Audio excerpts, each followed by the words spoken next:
The brilliant idea you had, while drunk, that turned out to be absolute cringe. A friend of mine called around 3 in the morning about a fantastic, groundbreaking idea he had for getting sunburn on your feet. He wears Crocs a lot, so I was actually kind of interested. Okay, so like cloth or something that you can put on your feet that would keep you from getting sunburn from the holes in your Crocs. Socks. He was describing socks.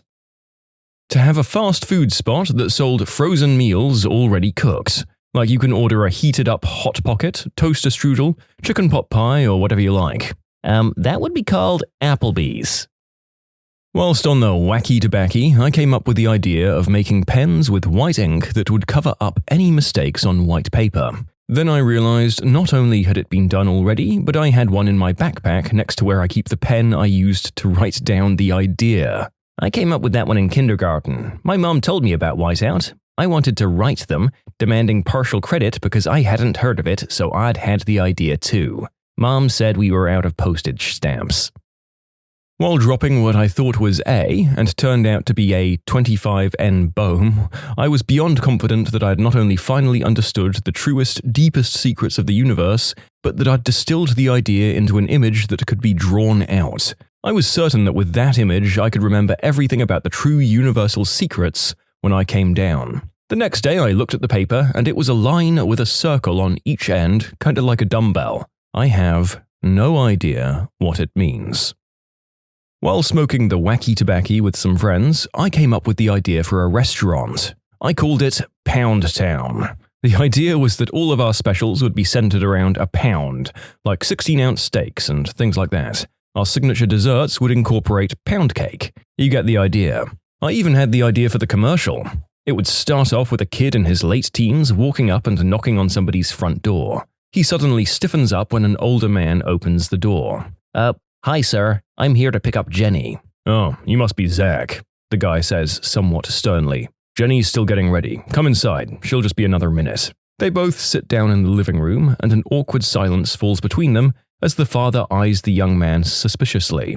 So, he says, where exactly are you planning on taking my daughter tonight? The kid cracks a sly smile as he says, I'm taking her to Pound Town. The father ridiculously nods in approval as the advertisement kicks off, showing the food and announcing the specials. Well, I'll say one thing in your defense. This sounds about as witty or funny as anything on SNL, so maybe if you can't get your restaurant started, you could just send the commercial script there and make like $2, I don't know. A pot or bowl with holes in it so that you don't have to use a wire mesh strainer to strain spaghetti. I had drawings and everything. People around me were like, holy crap, this thing's gonna make millions. The next day, a guy said, that's a colander. A food truck specializing in egg rolls the size of burritos. Are you writing in the wrong window? Because this is a good idea. I once thought edible tape would be a game-changing idea for when your burrito or huge egg roll rips up. Just tape it back with edible tape. The TV show Cheaters, except with stray cats. Candid cameras catching cats being unfaithful with other neighborhood cats, and a human host interviewing said cats getting cheated on, just like the TV show. I still kind of want this to be a thing in my sober mindset. I'd like this, but it's catching cats being unfaithful to their human owners by being fed by a neighbor who thinks they're a stray. Running for my local school board, I had a lot of issues with the way education works in our country, and believed the best way to fix the system was by running an honest campaign and promising to fight for the change that would help kids learn better. Ultimately, I sobered up and realized an at-the-time unemployed, blazed 24-year-old with no kids was not the best candidate. I don't know, I'd vote for the unemployed guy who was teed off at the crappy education he received. That guy has an axe to grind. My niece drunk texted me and went on and on about her idea for party popper tampons. She wanted to make tampons that shot out string and confetti when you pulled the string. It was something about women celebrating their freedom and lady bits or something. It was a very confusing 2 a.m. series of texts when she was just supposed to let me know she made it home safe from her night out. Okay, hear me out. King Kong, but with a giraffe. King Long? Sugar bags, like tea bags, but for sugar. Tea and 2 sugars? Okay, 1 tea bag, 2 sugar bags. As we were blazed as F, my cousin holding up an empty tea bag filled with sugar, and me trying to carefully tie it back with a piece of cotton, my cousin disappointingly says, "Sugar cubes."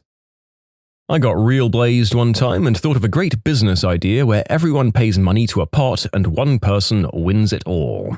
Turns out the lottery already exists.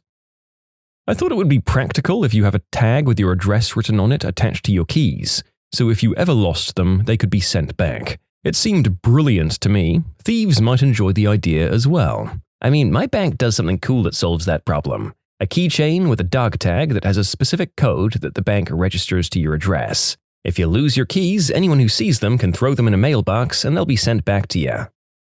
A thing you put on a laptop charger thing that gets hot, which keeps your cheese dip hot. You know what? Now that I use a laptop and know how hot the battery thing can get, you might just be onto something. My friend's a lawyer, and when he was in law school, he did a summer internship to Ghana, studying international law. We were like 2 blunts deep, and he came up with the brilliant idea to make chairs in Ghana because everyone he saw there was just sitting on the ground. He was convinced we'd have made a fortune selling chairs. Actually, in my first year of engineering in university, one of the design projects was to come up with a chair made of cardboard. The idea was to make a chair supportive and comfortable enough, whilst also being easy to assemble by cutting out shapes on a large piece of cardboard so as to keep the shipping costs low. The winning design was supposed to be implemented, and if my memory serves correctly, the initial pilot program was going to be for a small community in Ghana. When taking DMT on tabs of A, I had a trip where I flew into space, saw the entire universe on a cosmic wall, and heard what the meaning of life was. When I opened my eyes, I wrote down the meaning to life in my phone. After sobering up, I looked at my notepad and all I wrote down was walls. I had this idea that the Taken films should each focus on a different set of skills. Like Liam Neeson could be an amazing chef in Taken 2 and perhaps a postman in Taken 3. X-Acto spoon. It's an X-Acto knife, only a spoon. One time I woke up in the middle of the night with an idea, a revolutionary idea, something I needed to write down as fast as possible so I wouldn't forget. So I wrote it down and went back to sleep. I woke up, looked at the piece of paper, and all it said was, Pennzoil Mini Wheats. I've never quite figured out what I was thinking. Maybe it was like Tide Pods for changing your oil? Instead of dealing with messy bottles and funnels, you just pop a handful of oil pods in to confuse the heck out of anyone who tries disassembling your motor to unseize it. Oh boy, my notes app is full of liquor or herb-soaked epiphanies and revelations from my younger years. My favorite reads, "Any boy that has the pineapple is a good boy." Turn signals on grocery carts. I once had the idea to have 2 left turn signals on a car, one for a regular left turn and a different one to indicate you are going to do a U-turn. I have no idea why this made so much sense at the time, but for the rest of that night, I legitimately thought I was a genius. Juber. Uber for Orthodox Jews. You would pre-arrange when the Uber would come to get you to go to the synagogue, and you wouldn't have to open doors or walk or anything. When I took mushrooms, I came up with the absolutely genius idea that NASA should employ young children and send them to space for missions because they have more natural curiosity and aren't jaded yet by adulthood, and they might notice things that a more experienced astronaut would miss, because they'll look at them from a different perspective. I was convinced I needed to email NASA right away and tell them about my brilliant epiphany. Apparently, I really need to watch Space Camp and The Astronauts and read the Ender's Game series. I appreciate all of your suggestions.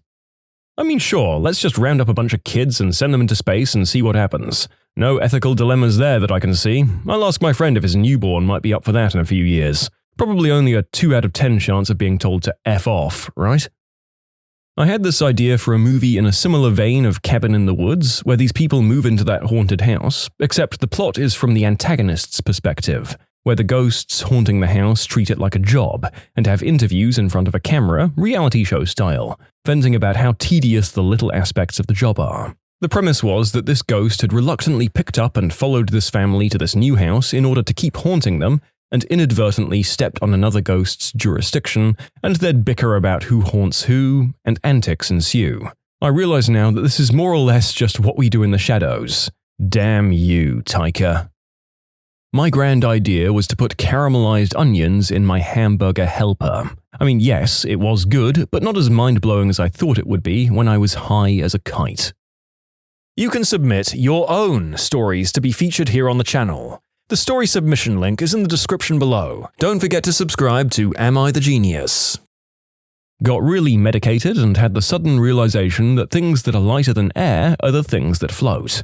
I wondered, there's more than just helium that's lighter than air contents. How come we don't have any other ways to fill balloons and stuff? Then my friend goes, have you ever heard of the Hindenburg, idiot? I was thinking that kids these days need more time on the road to be better drivers. So maybe Uber should partner with whatever driving education groups and subsidize them or pay the kids in college bonds or whatever. Yeah, maybe hiring a bunch of terrible drivers for your taxi service isn't such a good idea. I've got this running note on my phone with my ideas that I have while intoxicated. I think my best one is, what if there was a Queer Eye spin-off called Third Eye, where hippies and conspiracy theorists try to awaken people who are already happy with their lives? Most of them are just dumb, with such highlights as, future math will be cool, and there's a lot of cute animal behavior. One time, when I was tripping, I wrote down this whole page of numbers and swore it was the answer. The answer to what? I don't know. I just kept saying, it's all about the digits. The numbers, Mason. What do they mean? Here's a good one from my list of ideas. Dumpsters, trash cans, and dives. We livestream dumpster diving like American Pickers or Storage Wars, but completely bullcrap pricing guesses with fake accents. Beer rocks. When driving at an outdoor place, using plastic cups, you put fancy rocks in your beer so the cups don't blow over. Genius. Yeah, mine was similar. The theory was the top half of the beer tastes better than the bottom half, so we make cups that have the bottom half already full of something else. We invented smaller cups. When a football match goes into extra time, they should add a second ball. If it gets to halftime without anyone scoring, they add a third ball. I'm not actually sure that this idea is a bad one. Bobby, you can't solve every problem using pinball logic. Once, while we were imbibing, my friends came up with an online call center for people who have anxiety while on substances to call. It was named TripAdvisor. I was on A and had a revolution that I had to make the next Google. I have no idea what it means to be the next Google, but regardless, I felt like it was the best idea in the world. The feeling of checking my notes app the next day for the grand idea I'd had and seeing be the next Google was hilarious. I wrote a song and I thought it was really beautiful. The next day it turned out I'd just written down Carry On My Wayward Son. Not me, but Paul McCartney. The first time he got medicated, he apparently discovered the meaning of life and immediately went to write it down. When he woke up the next morning, he looked at the paper and it said, "There are 7 levels." My creative writing tutor had a comedian friend who kept dreaming about telling the world's funniest joke. He'd get a standing ovation every time, and he toured the world on this one joke.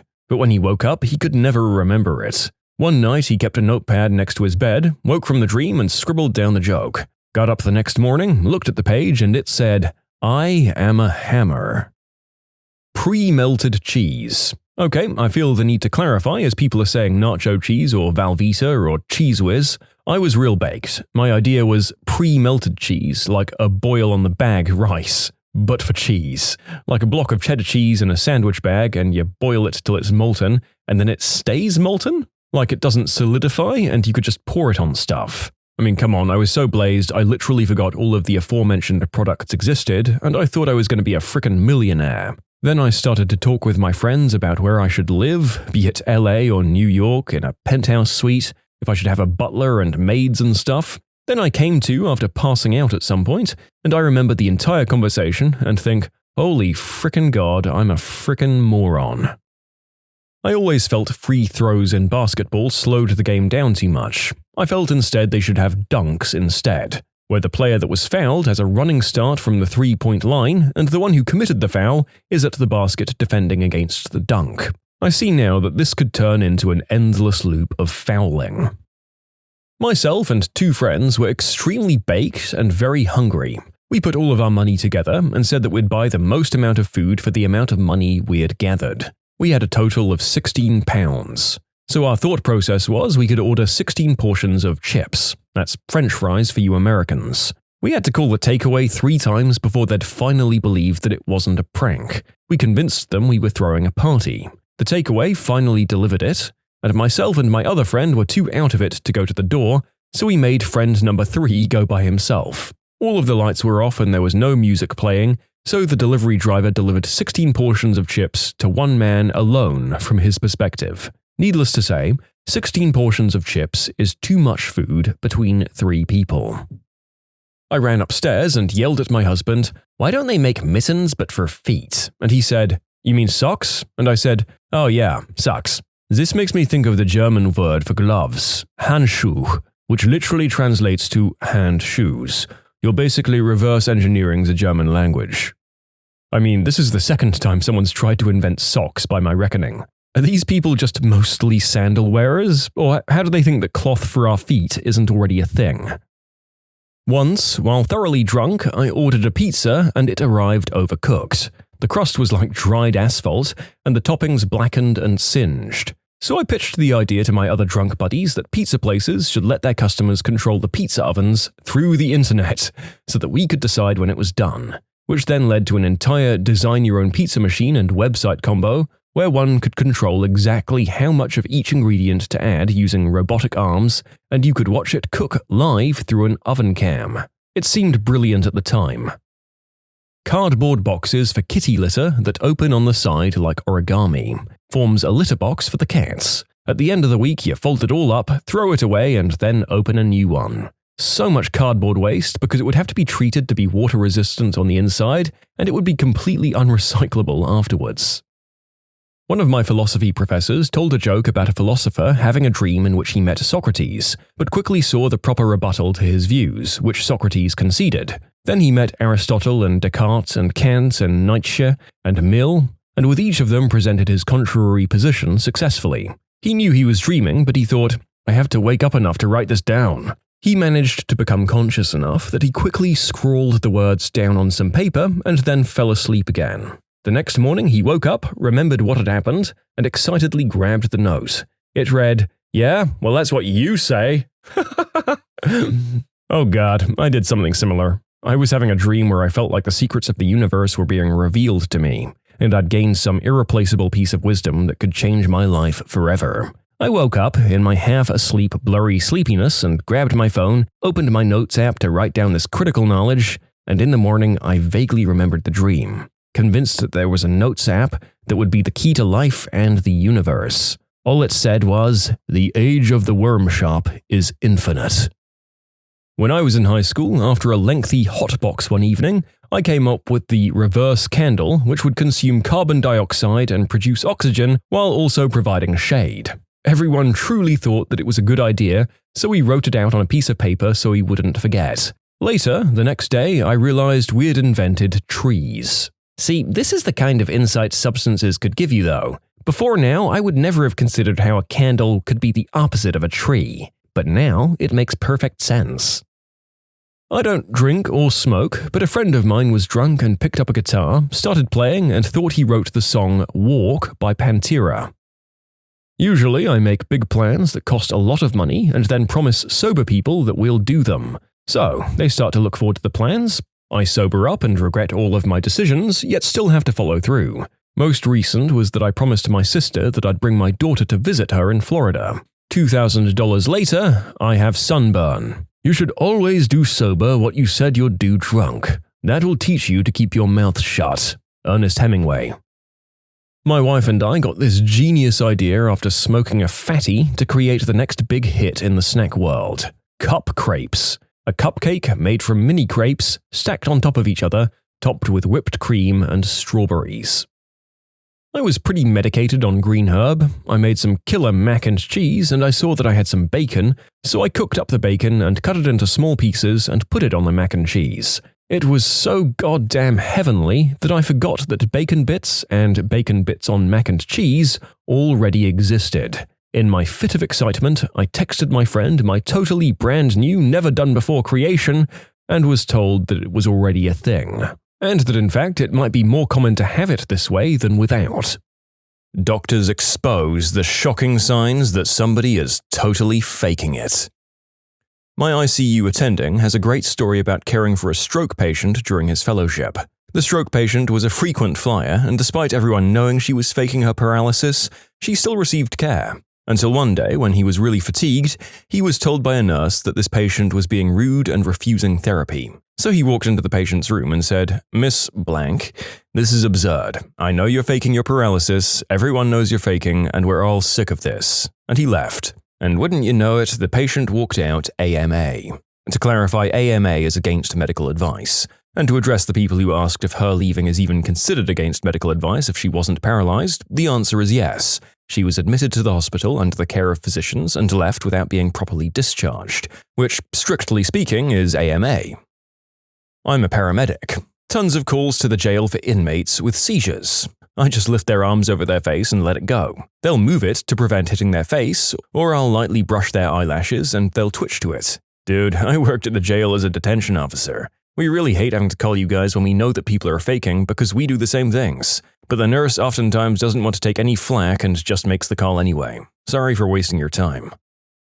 If someone's unconscious, make a fist and rub your knuckles against their sternum, their chest bone. Put some pressure behind it and rub it quickly up and down, up towards the chin, down towards the belly. It's called a sternal rub and it's incredibly painful, but it won't harm the person in any way. It's very, very hard to completely ignore and continue with the ruse of faking being unconscious. The only more surefire thing is asking your partner to hand you the eye needle to take some ocular fluid while they're passed out so they won't feel the pain of the needle in their eye. Okay, update guys, there's no actual ocular needle, at least not on an ambulance. We say that because not everybody knows it, and it's a horrifying thing to hear if you're faking being unconscious. We get a lot of miraculous recoveries that way. Okay, update 2. Apparently the sternal rub isn't common practice anymore because people literally went too hard. Sorry. Also, I feel old as F now. My stepmom was passed out once and totally unresponsive, so we had to call an ambulance. I don't think she was faking, but when the EMT did a sternum press, she literally came back to life like Frankenstein. She was like, "Ah!" and took a deep breath. It was honestly so crazy. I was 19 and I'd never seen anything like it. I think you can be truly passed out and come to because of the pain. If it's as painful as people are making it out to be, then I guess so. Also, while it might seem cruel that people are intimidating or torturing their patients to find out if they're for real, it just sucks that enough people are trying to waste everyone's time and money to make this necessary.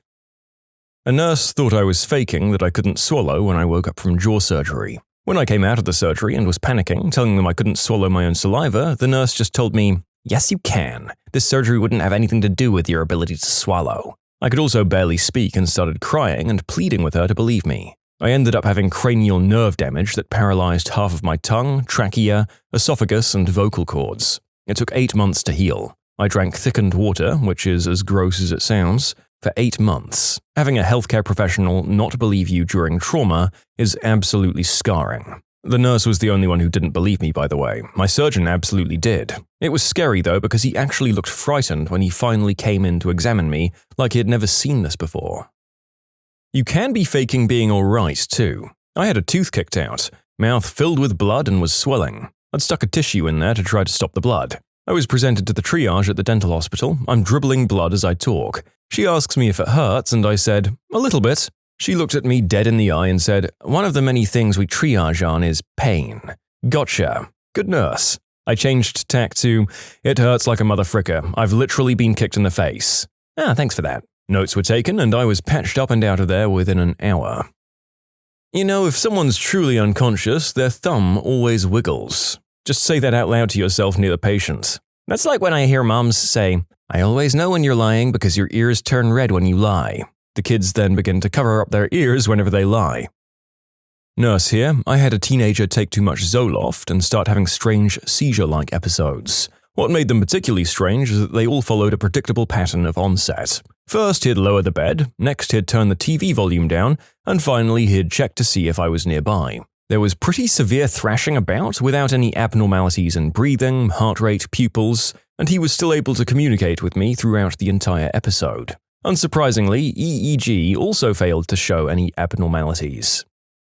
I'm a therapist, not a doctor.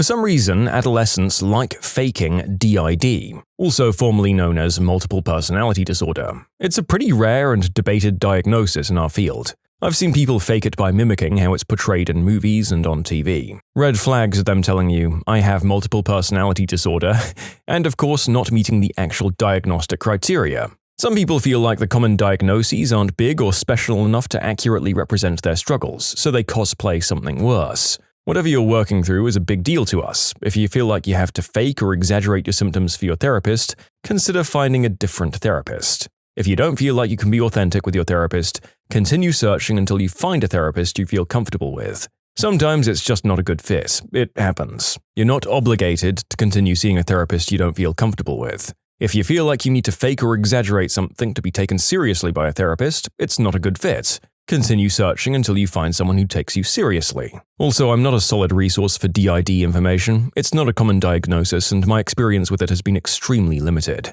Stick to peer-reviewed information and experts in the field for the most accurate and up-to-date information. I once had a nurse tell me something that stuck with me ever since. I had a gallbladder attack when I was younger, and let me tell you, that's some of the worst pain I've ever felt. I was doubled over, throwing up bile and unable to move. My mum took me to the ER at 1 a.m. in the middle of a snowstorm. As the nurse was doing my initial evaluation, she asked me the standard, on a scale of 1 to 10, pain question. I thought about it for a couple of seconds and told her, 7-8. It hurts really bad. She nodded knowingly and told me, got it, it hurts really bad. Most people who tell me a 10 are lying. Nobody ever feels a 10. In hindsight, I'm not sure that's the best practice for a nurse. Still, after seeing med-seeking patients myself, I do understand her frustration. They ended up giving me morphine, which brought that number down quite a bit. I want to clarify for mine, or rather the nurse's comment, people can definitely feel a 10 on the pain scale, and I don't want to invalidate your experience if you felt that. I think the point is that if you do feel a 10, the medical providers will probably know without having to ask. Conversely, if an otherwise lucid and calm patient replies with 10, they might not be telling the truth. My sister's a pediatric audiologist, and this is one of my favorite stories of hers. Apparently, sometime in elementary school, usually the early grades, a ton of kids like to fake hearing loss. Like not just, oh, I can't hear the teacher, full on wanting to get hearing aids and stuff. Anyway, she explained to me that based on the way she plays the tones, you can usually tell if someone's faking, especially when they just pretend they can't hear anything. But it's not 100%, obviously, because hearing loss patterns can be really weird. However, she's caught a number of kids simply by saying, okay, so I'm going to play a random number of tones, and they'll go in both ears. I want you to say yes if you hear it and no if you don't. I have the reverse. My back went out, extreme sciatica pain, like being struck by lightning constantly. I couldn't move for days. When someone found me 3 days later, they called 911, just for the doctor to tell me I was faking it for pain meds. While I was crying in pain, I asked him why I'd lay in a pile of my own pee and poo for 3 days for some Vicodin when I literally own a bar. Fricking insane. My favorite thing about these answers is that half of the "here's how you know they're faking" comments get responses that are all like, yeah, about that. Let me tell you how that assumption screwed me over and I almost died. I'm not a physician, but a paramedic. Honestly, I don't really care if you're faking as long as it's halfway believable. I'm still going to treat you as the worst-case scenario. Faking a seizure? You'll get a full set of vitals, a blood sugar, and a shot of benzos. There's lots of different kinds of seizures. If you call 911 because you're in extreme pain and want an ambulance ride, I'll put the good stuff in your vein hole. I'd rather give 100 addicts a 100 milligram dose of fentanyl than withhold it for the one person that really needs it. Can I tell if someone's faking? Yeah, most times, but it goes both ways. If you go too hard, I might assume you have a legit life-threatening injury and sedate, paralyze, and intubate you. Or start IVs in your jugular or shin bone. Fake it if you want, but traction may vary. Yeah, well, there's some evidence in the preceding comments to yours that show how badly people can suffer if a specialist just assumes you're faking off the bat. Although maybe you can't just hand it out to everyone else, we have some compelling arguments as to why you might want to at least consult one of your colleagues if you think someone's faking. Whenever the symptoms aren't there when the patient doesn't know they're being watched. I had someone fake a stroke recently, and I walked in on her walking around the room independently, after pretending to limp on her left side and letting us take complete care of her and wipe her butt for her. It was wild, let me tell you. Why would anyone fake any of this stuff, but especially a stroke? Like, what's the point? Okay, the number of responses is crazy. Here's a synopsis.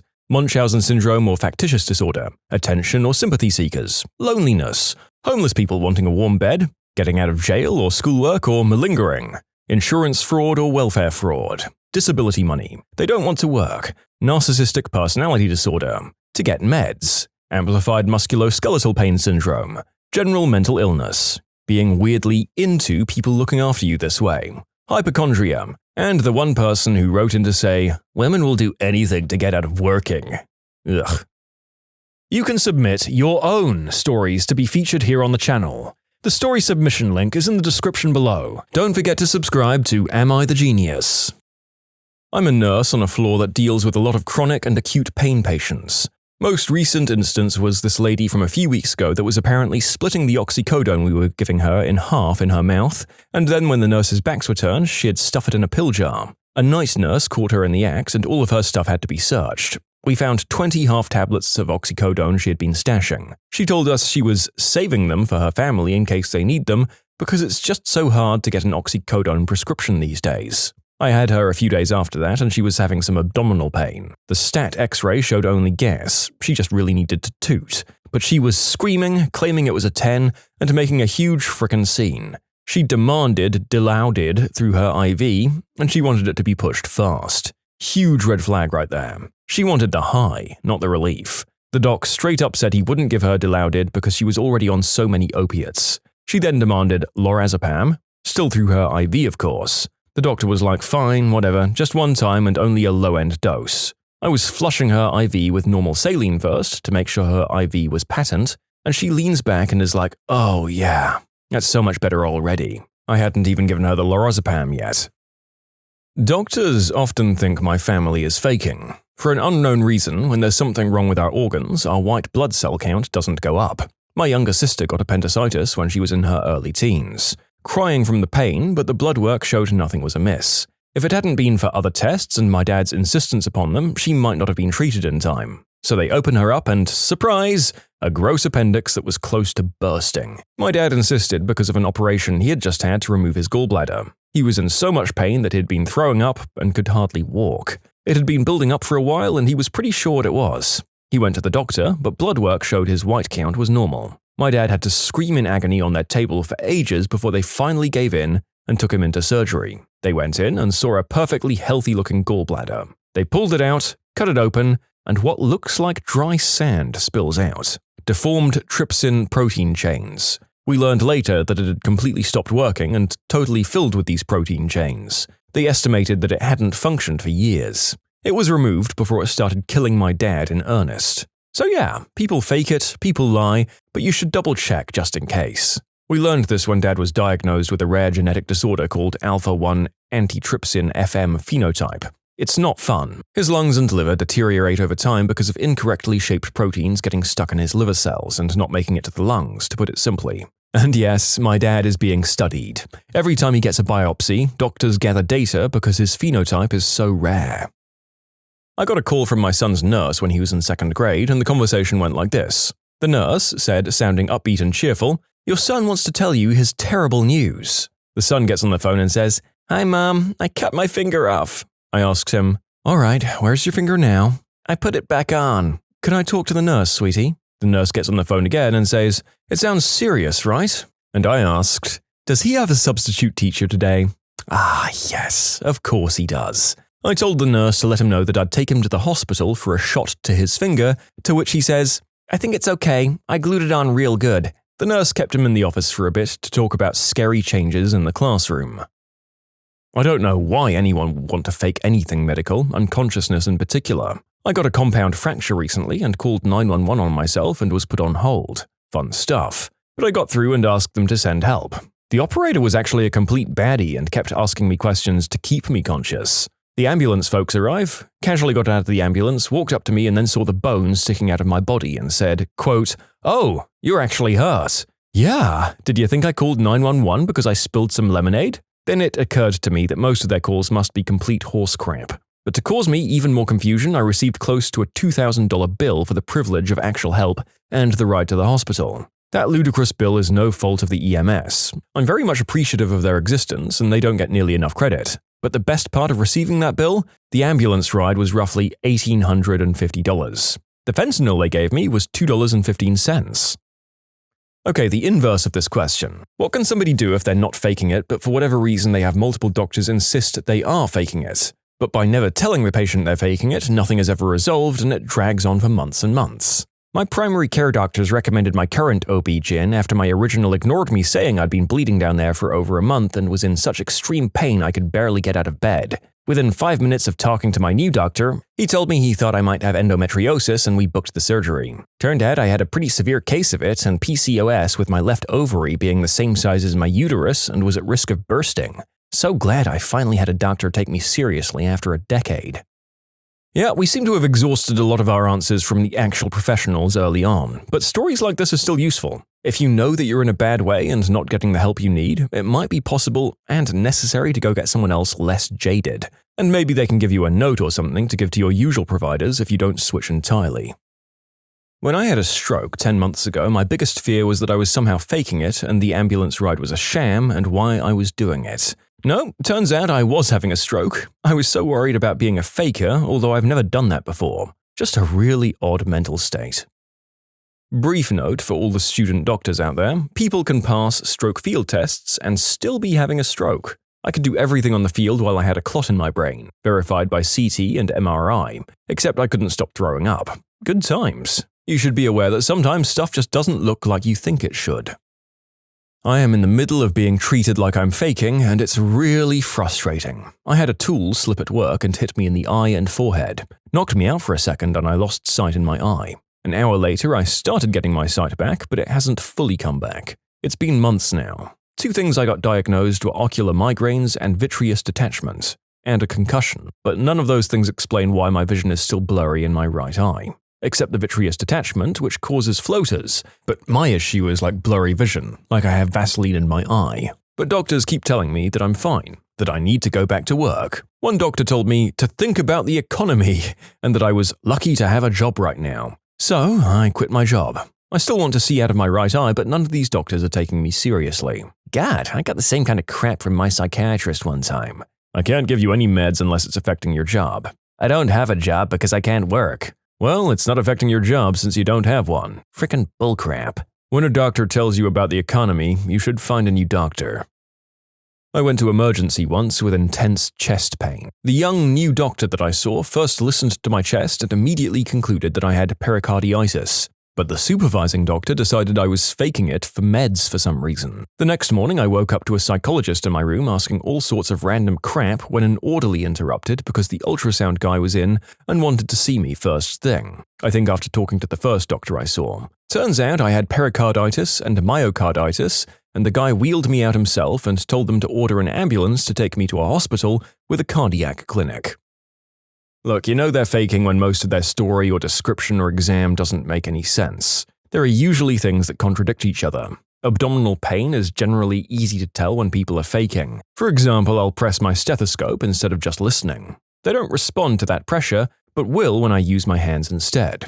Sometimes I'll ask them if they're experiencing a symptom that will rule out a diagnosis or make it less likely, and many times they think I'm asking it to support their supposed issue, so they'll say they have it. Most of the time people aren't faking, but just blow their symptoms out of proportion.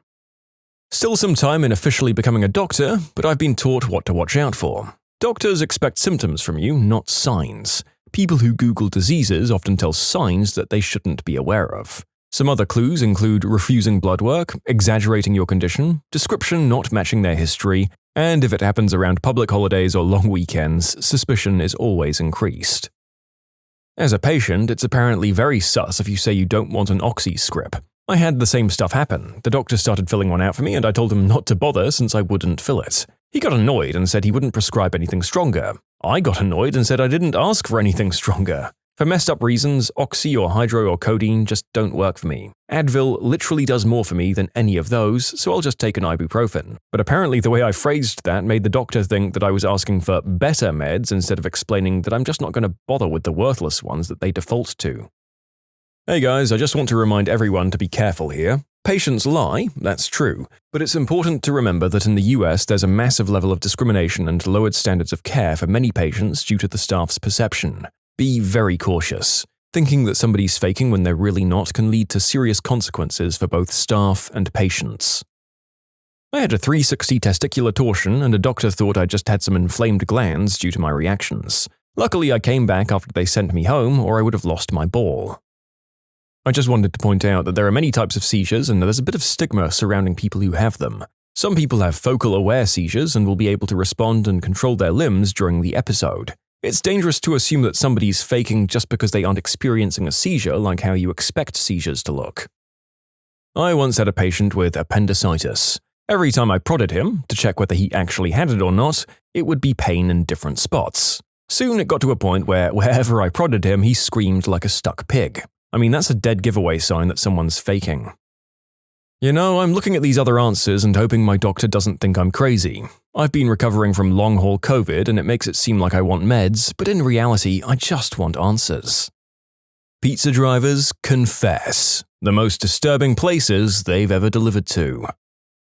It was outside of town on a dirt road with tall trees. Every house, we'll call them that, was basically just plywood shacks. There were broken down cars and trash everywhere. The entire neighborhood just reeked of a B-rated horror film. I found the right house and walked up to what we'll call the door, but it was just a blanket, so I had to yell, "Pizza!" and they came to the door and grumbled. It was a haggard-looking man wearing boxers and a dirty white tank top. Something felt wrong as he handed me the bill that looked washed out. I held the $100 bill with old Ben Franklin's face on it up to the light, and I could clearly see Abe Lincoln in the paper. They'd ordered around $50 worth of pizza and wanted change. He tried convincing me that he went to the bank and they gave him that bill. I asked him why the wrong face was on there, and he said that's how they do it. I said hell no, and I drove away as fast as I could. We stopped taking orders that don't have street roads. Somebody ordered pizzas to a funeral. There were a ton of people there, all somber and dressed in black, while I rolled up in my bright red greasy t-shirt. Definitely one of the most awkward experiences I've had. I was delivering chicken, KFC, not pizza, but my worst stop was pathetic, really. I knocked on the door, I heard a kid yell, "I got it!" And he opens the door and then runs up the stairs yelling to his friends, "Hey, that chicken butthole's here! The chicken butthole's here!" After which a crowd of about 8 preteens at the top of the stairs start throwing change down the stairs at me to pay for the delivery. I asked if they could hand me the money, and they laugh and just throw the quarters and dimes even harder. So I picked up the bag of food, winged it up the stairs at them, it hit the wall and I split. Told the boss what happened, and if they called to complain, I won't listen or apologize. I'll just quit if he brings it up. I found out later he did get a call and told them to get stuffed. He was a good boss. I guess I didn't technically end up delivering this pizza, but the address was an abandoned house. It was around dusk and the house was obviously uninhabited. I could see trees growing through the windows, and the backside of the house was crumbling so badly I could see to the backyard, from the street. The instructions were to, quote, "come around back." I double-checked the address after locking my doors and called the customer a couple of times, then called the store and told them what was up and why I wasn't delivering the pizza, and headed out. I mean, seriously, who would have been dumb enough to go to the back of that house? The neighborhood smack house is blacklisted from every pizza place in my city, because drivers would get robbed on every delivery to that address. God, it sucks to be a minimum wage worker and to have to worry about getting the crap beaten out of you for what little money you have. Kind of feels like maybe you could help the police set up some sort of sting operation if they tried to order from you again, but maybe that's a little ambitious. I once delivered to a guy living under his porch, if that counts. I drove up to the house and it was pitch black. There were no lights on. I looked at the ticket and it says, "Use back door." I go up the steps and there were no lights on. Nothing. Then I hear a voice from below me say, "Hey, down here." I look under the porch and there's a small door leading into what looks like a makeshift apartment. I actually had to crouch to get in there. Gave the guy the pizza and bounced the F out of there. The house I used to live in had a guy living under the front porch. Definitely not a legal suite. But hey, there's a housing shortage up here in Vancouver, so you take what you can get. He lived there for 10 years before the new owners bought the house and renovicted all of us. I looked into his place shortly before we moved and it was super weird. Huge spider webs, very dusty. The shower and toilet were under the stairs that led up to the main part of the house. You know, on balance, I think my worst one might have been the one where they tried to pull me into the house. Not coincidentally, the last delivery I ever made. The first was an extremely large man undressed on his bed telling me to come in. I yelled that I wouldn't like to do that and he replied, Oh, it's a girl. Why did they send a girl? As if we knew the situation here. Then I delivered to a trucker in his rig. He berated me for having a single nose piercing and colored hair because he had a son, quote, with all them piercings, and all he does is smack now. Then the man texted me, "Can I ask you a silly question?" Because I'd called him to find his specific rig for the delivery. I ignored and blocked him, and then he called the store asking for me specifically to return and bring him a specific sauce packet. My manager said no and had me stay in the store with the crew until it was time to leave. Then finally, there was the woman who answered the door in a G-string and asked where another delivery driver was. I told her he wasn't working, and she replied, "Well, he knows to always do mine for me." Again, I tried to explain that he wasn't present in the store that day, and I later found out he was dealing while delivering. I probably have many more. Pizza delivery is a rite of passage, in my opinion. I worked at Domino's and we had to blacklist a guy because he was obsessed with me. He'd come in and ask if I was there. If I wasn't working that day, he'd just show up the next one. If I was on a delivery, he'd wait around in the store for me. He'd tell me that he loved me and ask me out on dates. He was real bad on smack and made it very obvious. The last time I delivered to his house, he ordered about $40 worth of food and drinks and kept trying to hand me $100, even though I told him numerous times I didn't have the change for that. He apparently stole his grandma's cell phone and wouldn't give it back, and him and his cousins were screaming at each other the whole time while I was waiting to get the smaller bills he kept telling me he had. He had nothing smaller than 100, and he kept arguing with me because he changed his mind and just wanted one pizza and a drink, and I told him I couldn't do that. Ugh. I used to deliver part-time in a not-so-nice part of town. Used to do a regular delivery to an adult bookstore. My 18-year-old mind was blown the first time I went in and saw all of the adult toys and stuff hanging on the walls. Another time I delivered to a room in a hot sheet motel. The guy opened the door, and while he was counting out the money, I saw an undressed working girl sit up in the bed behind him. You know what? Every hoarder house I ever delivered to. Honestly, I feel for those folks. There's usually a mental issue that starts it. Sometimes it's just a learned behavior, but either way, it's still just sad to me. Yeah, I drove for a bit when things were rough. Day driving on the weekdays meant there were only two of us, and we got mostly the business park lunches and the stay-at-home mum pool parties, and the latchkey kids after-school snacks. There was some interesting stuff we ran into. Brothels run out of apartments, smack dens out of high-end hotels, but for the most part it was seniors answering the door in their boxers or tossing flyers on doors or dealing with snotty brats. There was this one house, though, that made my heart stop every time it came up, which was thankfully rare. You can call it instinct or energy or whatever, I hated that house. And because there was two of us and I was 20 years younger than that other guy, it was usually me. It was the only house on a single-lane road. To give you an idea of the dissonance here, the major road this little road was off of housed a new McMansion development within 1 mile, and a sleepy little 1950s-style cookie-cutter suburbia development a mile in the other direction. It'd be real easy to mistake this road for an access road, especially with how heavily overgrown that area had become. Once you got on this little road, the first 20 feet or so seemed absolutely normal. It's after you turned the bend and the road turned to gravel that things went bat-crap crazy. We're talking the road lined with construction work and Smokey the Bear cutouts wrapped in barbed wire and holding model rifles. Undressed store mannequins covered in paintball splatter with BB shooters tied to their hands and pointed at the road. Signs every 5 or 10 feet saying no trespassing, private property, CCTV recording in progress, you're being watched. Yeah, no crap, Sherlock, you're not hiding the cameras. This continued for the next mile, while I wondered if I should be calling my fiancé and telling him I loved him, grateful that it was bright and sunny out. So I get to the gate and call the customer, which was the most normal part of this whole thing, and tell him I'm outside, only to be told not to approach the house under any circumstances and do not leave the vicinity of my car. Okay, dude, you know what? I'm intimidated. I'm a 24-year-old woman a mile into the woods at some psycho's house fort with crap reception on my phone, just trying to deliver a pizza. So I get out of my car, take out the pizza bag, and lean against the side of my car and hope that I'm not making the nightly news. Out walks a guy who, I crap you not, is dressed like he walked off a Men in Black film set. He takes his pizza and wings, tips me $5, and instructs me how to turn my car around. I'd rather take the exotic dances 100 times over that house again. That sounds like a really intense mixture of very poor mental health and a large amount of inherited capital. The kind of guy who's getting ready to declare themselves a sovereign nation any day now, or to finish their radar dish to signal the aliens. Or both. Fun times.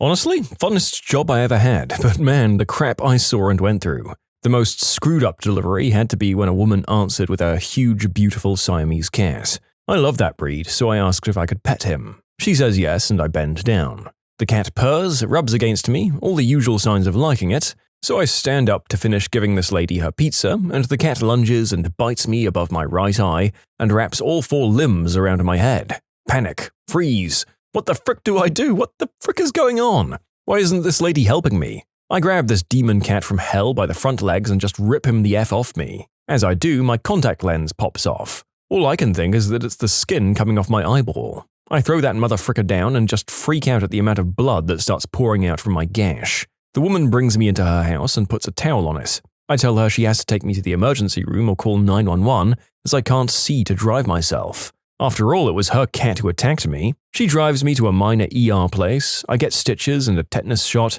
she foots the bill, and I never see her again. My boss wasn't happy that I missed the rest of the night, or that I had another order in my car. F that cat.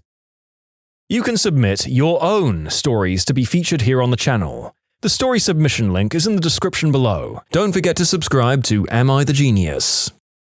So while I was an undergrad, I worked as a pizza delivery driver. I had a delivery to a dodgy part of town with a delicious pie. When I got within a mile of the residence, a local sheriff's deputy got in front of me. We made all of the same turns. Then as we got closer, another got in front of him and one behind me. I started freaking out a bit as I'd been smoking some Mary J, but I carry on. Finally, we get to the same residence, which is totally surrounded by police in riot gear, weapons drawn and all that crap. I get out with my pizza and I discover the house I'm supposed to deliver to is the one with SWAT out front. One of the officers waves me off and says, "Yeah, he's not going to need that today," and they proceed to breach the door, to which I return to the car with a free pizza and get the heck out of there. They were added to our do not deliver list, but I don't think we ever heard from them again. This gives me an image of SWAT team busting through a door and professionally sweeping the house with a pizza dude in tow. They flashbang a room and tackle the assailant, shouting, "Get on the ground!" While you hear in the background, "Yeah, that'll be $21.50, you paying cash or card?" Either that or a hostage situation. The cops are getting ready to breach, but the FBI show up and take over in the scene in classic fashion. Then a beat-up old sedan rolls up, some guy with dominoes gets out and says, "Can you hand me the megaphone, please?" One night I have a delivery to a pretty rural area. A lot of my deliveries are to rural areas, so no big deal there. But tonight it's drizzling and especially dark, so I'm having trouble finding the address of the house I'm looking for. I roll down the passenger window and use my really frickin' bright flashlight, pointing it at mailboxes, on trees and posts, or anything that somebody might have their address on at the end of their driveway. So I'm driving along at like 5 miles an hour, pointing my flashlight, when the beam catches a guy wearing a black hoodie at the end of an obviously long gravel road staring directly at me. More of a glare, really. But whatever, could just be on the phone or something. Then it gets weirder. I finally find the address I'm looking for and pull into the driveway and hop out of the car. That's when I get the sinking feeling. No cars, no house light, boarded up windows. If you've ever been a delivery person, you know that this is the time to get the frick out of there because you're about to get robbed. Right as I'm about to jump in, I throw the car into reverse and I nope the F out. I see a man walking across an empty field adjacent to the property towards me. Frick. Now, I'm a pretty burly, bearded dude, so I don't worry a whole lot about deliveries, but this scared the crap out of me. When he gets closer, I see him very obviously tucking something into his waistband. What I can only assume was a weapon. He then says in a thick, menacing southern accent, "I thought you was the law." I guess because of how I was scanning the addresses. I meekly point to my car topper and the pizza in my hand, and he says in the nicest voice you've ever heard, "Oh great, thank you so much. You have a great night now." He pays me and proceeds to walk back through the open field in the direction of no buildings, in the rain, with his pizza. For the rest of my shift, I couldn't stop whispering, "What the fudge?" It's the strangest thing that's ever happened to me. I delivered to a smack house a few times. It was always obvious that these guys were selling or using, but it never bothered me as they usually tipped well. This one time I got there and rang the bell and a baggie slipped under the door. Not sure what to do, I decided to kick it back under the door and leave. Not super messed up, but I think about it a lot. I had a delivery to a normal address, but 2 blocks away from it, a guy on a bike flagged me down. He asked if I was a delivery guy and said it was for him. He gave me his phone number and it was his order. We don't have those signs on top of our car, and I was in a busy suburb, so I have no clue how he knew it was me. GPS led me to my city's hospital. After getting directions from a lot of employees, I finally found the room. I'll admit now, I really should have paid more attention to the signs, but I was in a rush and I didn't bother. Luckily, there was a nurse already in this lady's room. I was just going to walk in and drop food off when the nurse starts shaking her hands and rushes to me. No, you can't come in here. This is isolation. Oh, I'm sorry. She ordered a delivery. She went back to the room and asked the lady if she ordered delivery, and I heard the lady say yes. I overheard the nurse tell her, "You should have told me." The nurse comes back to grab food and told me if I'd walked into the room, I wasn't to be let back out or something along those lines. It threw me through a loop. I'll be paying more attention now, I promise. I think you just avoided being patient number 2 of a deadly contagion, possibly the guy in the zombie movie that escapes the hospital to get back on your shift and causes Armageddon. Man, life as a pizza guy is wild, you guys, even outside of naughty movies. First time to a huge mansion that was renowned for big tips, where you had to go around the back to a gate leading to the pool patio. The guy who answered the gate doorbell had been disfigured in some horrible accident. He had me wait while he got his wallet, so I got a good dose of the backyard where a raging party was going on. White snow was being snorted, there was craziness in the pool, booze bottles everywhere. It was like midday on a Wednesday, guys. This guy finally comes back and addresses me by name. I wasn't even wearing a name tag and says, "Oh, you don't remember me, do you?" Knowing that I'd have remembered those injuries, I realized he must have known me from before he got hurt, and I stammered out a weak, "No, I don't." His response blew me away. He recalled being in first grade with me at a local Catholic school I attended for 1 year. Then he went on to detail everything about class that year, the people, teachers, activities, and that his accident had happened during the following summer. He had gone through a windshield in a head-on with a big truck. I delivered there a few more times and hung out chatting with him as long as I could. It slowly became clear that the party crowd was just using him for his money. That was messed up enough. But what I also eventually realized was that he was stuck in the last normal year he'd lived, and 20 years later he had moved back as soon as he was old enough to access the accident settlement. If I recall correctly, he had moved away because his parents had died or were also severely injured in that accident. The money was going up that crowd's nose pretty fast, is my point. I had no idea how to help him or if he even wanted help, and eventually started letting other drivers take that run. I never saw him again, even though it's a small town. Eventually he stopped ordering pizza, and then I left for a job elsewhere. But I'd pass by his house when visiting while my parents still lived there. Fewer and fewer cars were parked out front every time I went by, and the house slowly became overgrown with ivy. It was real messed up. At the mouth of Provo Canyon on the way down from Sundance and Heber City, Utah, there was a compound that housed a school for teenagers who had rebelled. We're talking kids that screwed up and their Mormon parents sent them from all over the country to this hard-nosed place to fix them. I'd have to deliver there about once a month. Parents would feel guilty about it, you see, and they'd send their kids a pizza, paid for with a credit card. The kids, hating their parents, would often put like a $50 tip onto a $15 pizza. This was from 1997 through 2002 when I worked there. After a while, the store manager made it a rule that any tip had to be okayed by the parents placing the order, because he had gotten so many irate parents about their kids' absurd tip amounts. Anyhow, you had to get buzzed into the main room through the set of double security doors. The guys that worked there were all like 6'2" and 250 pounds and ripped. One time, I went in with like 10 pizzas for the entire group, and one of the guys says, "All of you, get back away from the doors." He looks at me and tells me to move toward the door. The hair on the back of my neck stands up. All of a sudden, like 3 of the kids attack this guy, and they messed up. The guy was some kind of Chuck Norris prodigy. They took swings at him, with objects from the room, like chairs, and he just blocked them with his arms until he could punch back, and then he dropped all 3 of them with shots to the chest, hitting them so hard that they couldn't breathe anymore. I stood there and blinked while he restored calm, telling them, "We didn't need this, guys, and I don't like doing this, but you attacked me.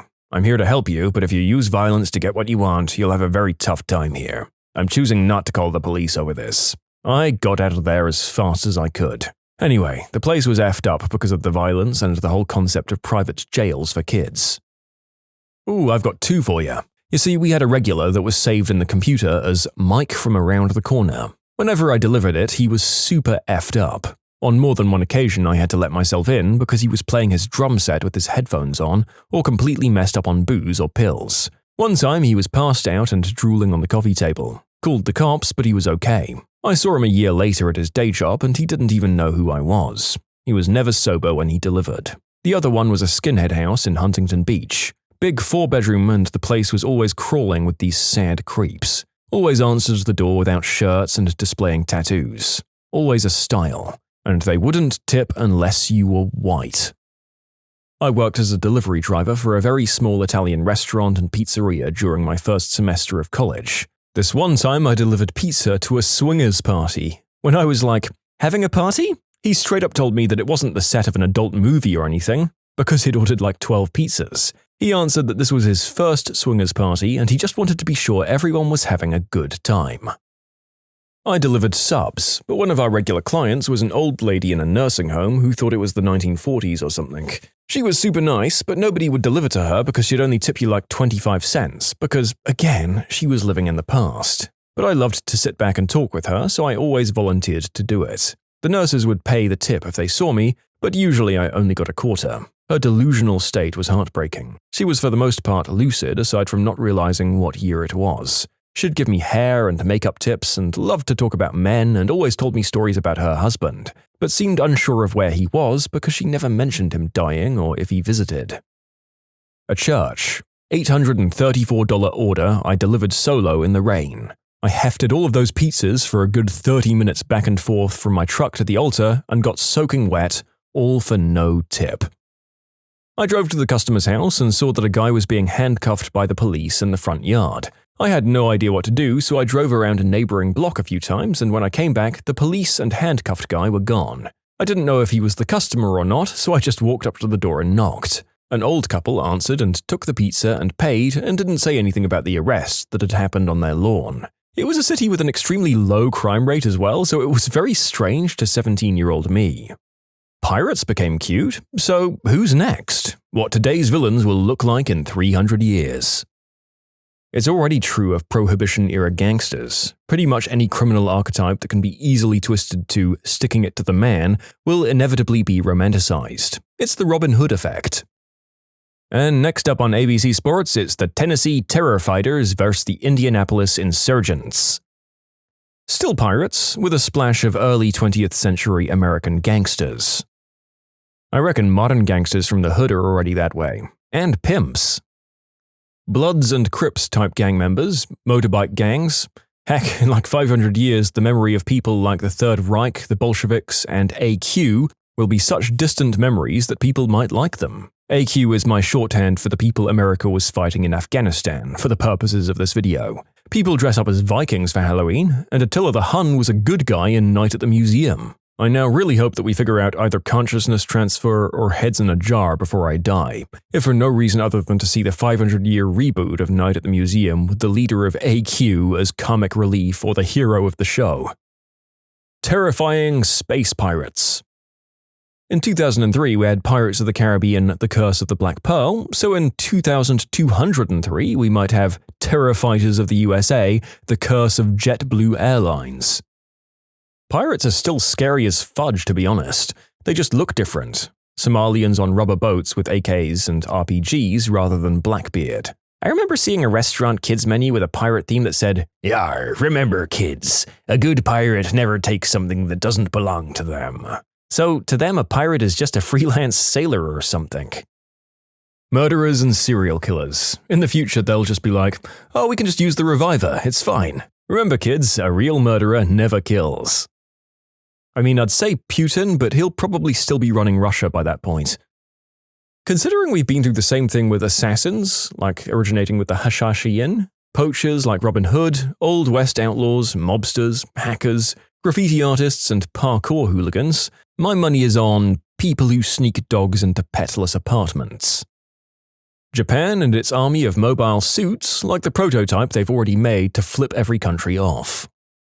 My mum never understood the appeal of pirates. She wouldn't intervene to prevent me from enjoying them, but she would remark, "They're criminals. They're terrible people." Substance dealers, obviously. I'm from the very conservative Canadian border area of New York State. Everybody brags about how their grandfather was a bootlegger, but simultaneously they slam substance dealers who sell Mary J., which is infinitely safer. The Islamic State of Iraq and Syria, better known by its acronym that we can't say on YouTube. Just imagine the irony of Western kids playing with those figurines.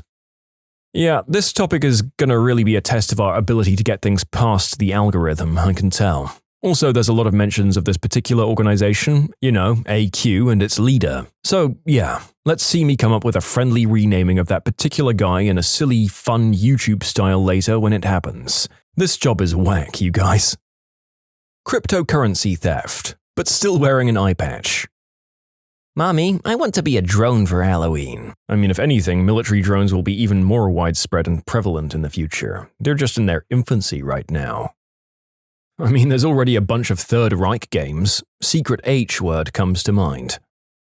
In 400 years, cancer will be so cured that ever being seriously ill with it will be forgotten too. Then it will be inaccurately represented in historical stories whenever an illness is needed. Like, are you coming out tonight? Oh no, sorry, I've got cancer. Oh, okay, well, catch you tomorrow. Okay. Can you imagine a bunch of Halloween parents saying, oh, look at little Jimmy, he looks so cute in his Shawarma bin Raven costume? Clowns. In a couple of centuries, they'll have lost our fear of them, and they'll be seen as something light-hearted and slightly wacky with their impractical footwear and whatnot. I don't think we should take that risk. If you see a clown, punch them, and then push it down a storm drain. ICE and immigrants instead of cowboys and Indians. Oh boy, that one's going to age well by the time this video comes out.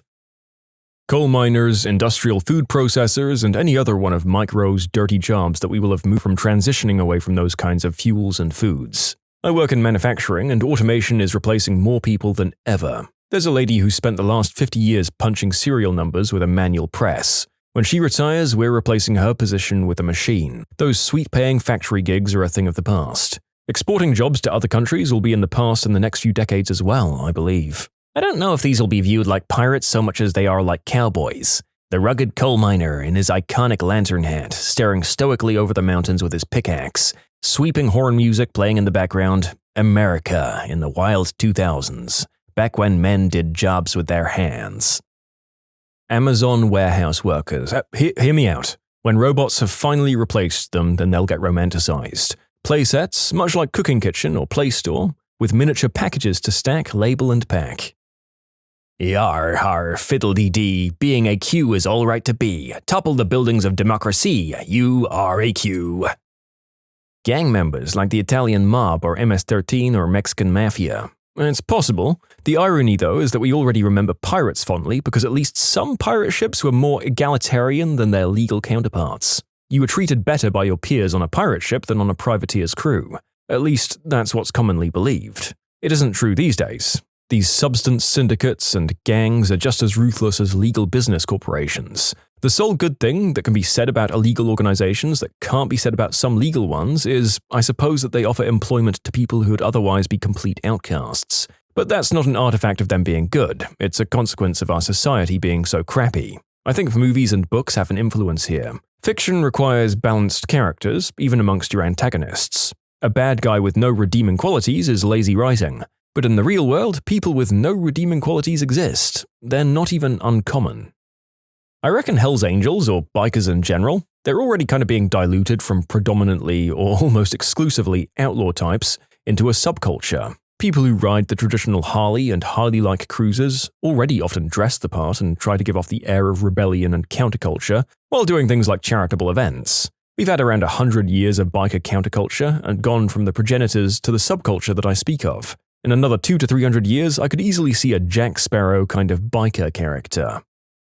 Mufasa Lynn Barden and Mr. H of the Third Reich will be Halloween costumes in 50 years. Maybe modern-day privateers, or even modern pirates. Imagine a US carrier group going rogue and capturing cargo ships for their own profits. I bet their pirate lair would be wild. I could see Terror Fighters getting romanticized the way Knights Templar are today. They have huge beards, conviction, and cool names. Easy to make them look cool if you disregard all of the bad stuff and weird things they believed in. So like the Viking treatment? Can you imagine the YouTube videos of the future? Today I learned 200 years ago, these wacky guys flew passenger planes into 2 Manhattan skyscrapers, making them collapse. With the top comment of, "Huh, what an absolute maniac." Good ending, militaries. Neutral ending, Islamic terror fighters. Bad ending, probably some kind of A-bomb god that Caveman 2.0 came up with. 100 years from now, toy of the year is Terror Action Man with COVID. It already happened to ninjas and knights, too. Third Reich soldiers. Honestly, pirates, raiders, Mongolians were amongst the most evil human monsters in history. They've all been turned into cute cartoon characters. Maybe the video evidence of these people's evils will prevent that, but I strongly doubt it. Right? The violence and ideologies throughout history have been as bad as those guys. Even in the Roman times. The Gallic Wars were brutal, just a mass slaughter of everyone, fighter or not. Now we have Caesar's Palace in fabulous Las Vegas. I don't think anything will be off limits with enough time. Jesus. No, I mean the guy, Jesus. It's already happening. But in many years to come, he'll be fighting alongside Thor in some future reboot of the Avengers. Thor used to be worshipped in real life and became a comic character. So too will our Lord and Savior. It's already happened in some Japanese comics. Hey, do you want to play doctors and anti-maskers? The anti-masker saying, "You'll never catch me, doctor." Hey, you stop. Wear a face covering in the name of the law. Your vaccine is useless if you can't stick it to me. Maintain 2 meters. Oh no, I have to save these poor people in the kitchen. Everyone run! There's an anti-masker on the loose. It's the hoax. It's a hoax, and then trips on the stairs. Oh dang, you're dead. Well, let's do something else. You want to play the new update of GTA 5? I think the best thing about your whole joke is that kids will still be playing GTA 5 on their PS10s when they come out. Oh yeah, you're not wrong. At the time of writing, GTA 6 has been pushed back, so I'm sure there's more of that to come. And maybe GTA 5 will be like San Andreas or Morrowind, and that it's the one entry of the franchise that people keep going back to 20 years later. Imagine a Halloween party in 2320 with the raunchy version of the people who strap explosives to themselves and, well, set them off. Whalers on the moon, obviously. Cops and political figures. People who repost questions on Ask Reddit. The Islamic State of Iraq and Syria, who we'll now call IBIS because of how frequently it's coming up. Child soldiers. Have you ever heard of Fire Emblem? Maybe internet trolls or anonymous keyboard warriors? In a few centuries, the internet will be in a totally different place and probably even more ingrained in the culture than today. By their standards, our internet will be in its infancy, unregulated and free. People using and misusing the freedom will be romanticized just like the free pirates sailing the seven seas. Like the Wild Wild West. You're right. Today we think the Wild West days of the internet have ended, but the future will surely see that differently. Yo ho, a Kardashian life for me. I think hackers, and I'm guessing you're not talking about the substance trafficking, machine gun toting modern day pirates that are very much not family friendly. Disneyland will still be around and they'll open their new ride, the White Anarchists of the Pacific Northwest. The most depressing thing about your statement is the possibility that Disney will still be around in a couple of centuries. Police. Karens. Nuclear warheads. Please God, don't let it be the Third Reich or terror fighters. Imagine a world where your great-grandchild is dressing up as a Klan member or something and getting candy for it. Honestly, I doubt it. The difference between now and 500 years ago is that now we have plenty of visual evidence of all the effed up things happening. You know what? I think we're gonna find out soon. Alternate reality, Johnny Depp in Terror Fighters of the Middle East, based on the Disney Park ride. I hate it. Mr. H. His team was second in a great war or something. Also, you want to see my 20th century telegraph poles collection? You can submit your own stories to be featured here on the channel. The story submission link is in the description below. Don't forget to subscribe to Am I the Genius? We've already got the modern-day equivalent of this. Have you ever been to a family-friendly Harley-Davidson restaurant? Biker gangs and the original Harley customers weren't exactly the family-friendly sort. It wasn't middle-aged guys wanting a change of pace. But these days, though, there's a safe, fun, family-friendly image for you, the spouse, and the kids to go enjoy so that you too can be part of the Harley-Davidson crowd. Pirates, gangsters, cowboys, and ninjas are all romanticized because, through the lens of history, they represent a mix of defiance and freedom to us. I have a hard time thinking of a modern analogy that has enough long-term autonomy and fame outside of billionaires and dictators. So, my depressing answer is Elon Musk and Vladimir Putin with the comedy relief character of Trump. Songs about COVID-19. I mean, just think about Ring Around the Rosie. What I find funny and scary about this is that, differently from knights or cowboys, pirates absolutely still are a terrifying force to be reckoned with in many parts of the world. We made them into a family-friendly figure of fun just by pretending they don't exist anymore. Oh, ibis, definitely. They have that iconic look and crazy, violent antics. P.S. The Vikings were even worse than pirates. They were butthole thieves and R-wordists that plagued an entire continent. It's incredible how they're now considered fun. Seriously, screw those guys. Hey, during the Viking Age, the violence was everywhere and in every society. Norsemen weren't especially worse than the others. They were diabolized in the writings of monks who were also their victims, that's all. We've got to stop spreading these ignorant cliches. The Klan. 90s rappers. The Confederacy. No, he's saying in the future, not the present. Hey guys, new cartoon idea. Terrorfighter Tom saves the day. Venture capitalists, the scum of the earth. Hawaiian pizza. No, putting pineapples on pizza will always be sinister. Cancer, heart disease, and dementia. These will all be distant memories within a century or two. That or our AI overlords. However, when bacteria inevitably evolves resistance to our last antibiotic, they'll become terrifying rather than cartoon characters in cleaning or toothpaste commercials. Cancer becomes a cartoon, MRSA or something becomes the symbol of absolute evil. Pirates again, but not the "yar me hearty" kind. The sells bootleg movies at the flea market for $5 each kind. Burly, bearded, and tattooed bikers. In 400 years, Mr. H will be something like Genghis Khan is now. Everything. Anything sufficiently detached from the real world becomes the realm of fantasy and fun. Mythical beasts, ancient wars, sword fighting and archery and castle siege, kingdoms or nobility, gods, samurai, knights. Eventually, it'll be terror fighters, nukes, modern politics, disinformation campaigns, ethnic cleansing, racism, and poverty. Once those topics don't hit close to home for anyone, people will gladly turn them into bedtime stories. Oh my god, I can hear it now. Hey, look at me. I am the captain now. Exotic dancers and bedroom workers. They're becoming more mainstream and socially acceptable every day. In college, I wrote about this in my myth and folklore class. Pretty much every morally questionable organization or group of people, given enough time, is romanticized about. Pirates, gangsters, old ones and new, 1940s Germany, cowboy outlaws. History has a way of blending out the good to be bad and the bad to be good. Children, run! It's Ivan Incel! He's coming to kill all the females who won't play kiss chase with him. Haha, he has a get too! African warlords. I'd say Karens. Right now they're spreading disease and misery wherever they go, but I imagine in the future there'll be kids with that haircut as a wig going around on Halloween with sippy cups that look like Starbucks cups, saying things like, "I want to speak with your manager," and "It's wine o'clock." My friend said, I bet in about 200 years people dressed up in SS uniforms will be jumping out at you when you visit the camps. Ibis gets a Disney series in the 24th century. How about a bomber who wears a vest at a party? You press a button and out pops candy, streamers, and confetti.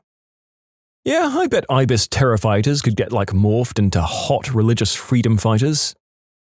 The Irish Republican Army. Lovable scamps with accents making jokes about car bombings. In case you're wondering, across the last bunch of answers, I've really begun to wonder how screwed I am and how much could be soundbited and taken out of context here. Good lord. Remember that I am on the channel in my capacity as an audience mouthpiece, no matter how depraved the opinion. I'm actually a direct descendant of the Golden Age pirate Thomas Tew. I like to say that my pirate blood is getting me restless, by the way. This is going to sound horrible, but pirates must have been the equivalent of terror fighters back then. Can you imagine an Ibis or AQ soldier being considered family-friendly? Oh my god. Substance cartels, especially Mexicans. Hackers. Sadly, probably the teens who go into schools with automatic weapons. As governments across the world turn more authoritarian, the big villains of the future will be dissenters of any kind. Americans. Antifa. Only the rich rode horses, then cars came, and the rich only drove cars, and then the average people got cars, and the rich went back to horses? What does this answer mean? Gangsters is the following version which was already glorified. I imagine the next or current one will be finance fraud type criminals. But imagine a future world in which the current image of terror fighter is glorified like pirates, and think of how awful that would be. Pirates were already fun like 300 to 400 years ago. Computer hackers like Anonymous. Politicians. Probably the mafia. We already kind of glorify them today. It will only get more and more family-friendly. Right now, narco syndicates from major Central and South American cartels to the VVZ. In some ways, they bring order and commerce to regions of the world that would otherwise be rife with corruption and government inadequacy, not unlike the Caribbean pirates of the early 1700s. The real question is who is the equivalent of the British East India Trading Company. If you think about it, some used pirates' terror tactics and were feared as such. I wouldn't be surprised if some crime organizations like MS-13 or some groups became that way 5 centuries from now. Aliens, they'll be our friends and galactic companions. I'm 100% sure it'll be social justice warriors. Substance dealers. Franklin the fattest dictator? What? Politicians. Democrats. Conspiracy theorists. Well, they'll still be a thing at the time, but something like, look, this aluminium foil will protect you from cosmic radiation or government mind reading, or whatever the cliché thing in movies is, followed by laughter. That might become a staple for costume parties, if it isn't already. Instead of Pirates of the Caribbean, terror fighters of the Middle East. That would be such a horrible Disney action family picture. The Third Reich. Eventually, the things they did will be so far in the past, and practically nobody will truly know what happened. Heck, in 10 to 20 years, everyone who was alive during that time will be dead. If people even do remember them in 500 years, then most people probably won't think they were that bad. Heck, people joke about Genghis Khan, and he isn't seen as that bad by most people, even when he committed countless war crimes and mass killings. Imagine, if you will, Ibis-themed restaurants. Our cooking is the bomb. Substance cartels. I see a lot that will be idolized in 20 to 50 years in these answers, but not much for legit 300 to 400 years. My best guess is just our basic jobs. Construction workers, miners, baristas, and firemen. This is my guess because in 300 to 400 years, I'm assuming all these jobs are done by AI. Used to be that starring in adult films would make you a pariah. Now it's just a zany thing people do to pay for college. Greasers walking around with switchblades and crap talking about doing good and the greaser code or whatever. Anonymous. Human experiments. There's a news article about Japan inserting human DNA cells into rats and pigs for organ transplants for humans. The freakish monsters that they will make will one day become cute human girls with cat ears and a tail. The ultimate dream of a weeb. I guess astronauts. Hackers for sure. Probably the mafia. Probably serial killers and criminals, to be honest. Some of them are already romanticized. Dexter, Prodigal Son, Hannibal, Breaking Bad. These are warning signs. They're going to focus on the fact that the government or cops are oppressive, or that the Unabomber was a freedom fighter or whatever. Substance dealers. The anti-fascist ride at Disney World. Gangsters, mafia, narcos, it's already sort of happening. Definitely bankers. A brutal American soldier, of course. Karens. That is, if they don't become the actual leaders of our world. AQ for the millionth time. Human traffickers, substance dealers, and oppressed exotic dancers. Bold of you to assume we'll be around in a few centuries. Communists. Communists? They wrote the same answer with a question mark. The Federal Reserve. Dictators. In X number of centuries, we'll all be under the rule of one guy who's ruling the entire world. Then it'll be fun to collect action figures of those funny little men that tried to just rule one small country with an iron fist. Do you want to trade your rising Putin for my charming Tsai? Steven Seagal. Democrats. Karens. Stockbrokers. Whistleblowers. The UK Conservative Party. They have the most memeable members of any UK party, apart from Ed Miliband, who in my opinion was the perfect face blend of Mr. Bean and Wallace and Gromit. Maybe it will be pilgrims and witch trials, seeing that in modern media it still makes it seem awful and to evoke fear, like the Witch. So maybe in about 100 years there'll be cartoonified pilgrims murdering Native Americans and burning women at the stake.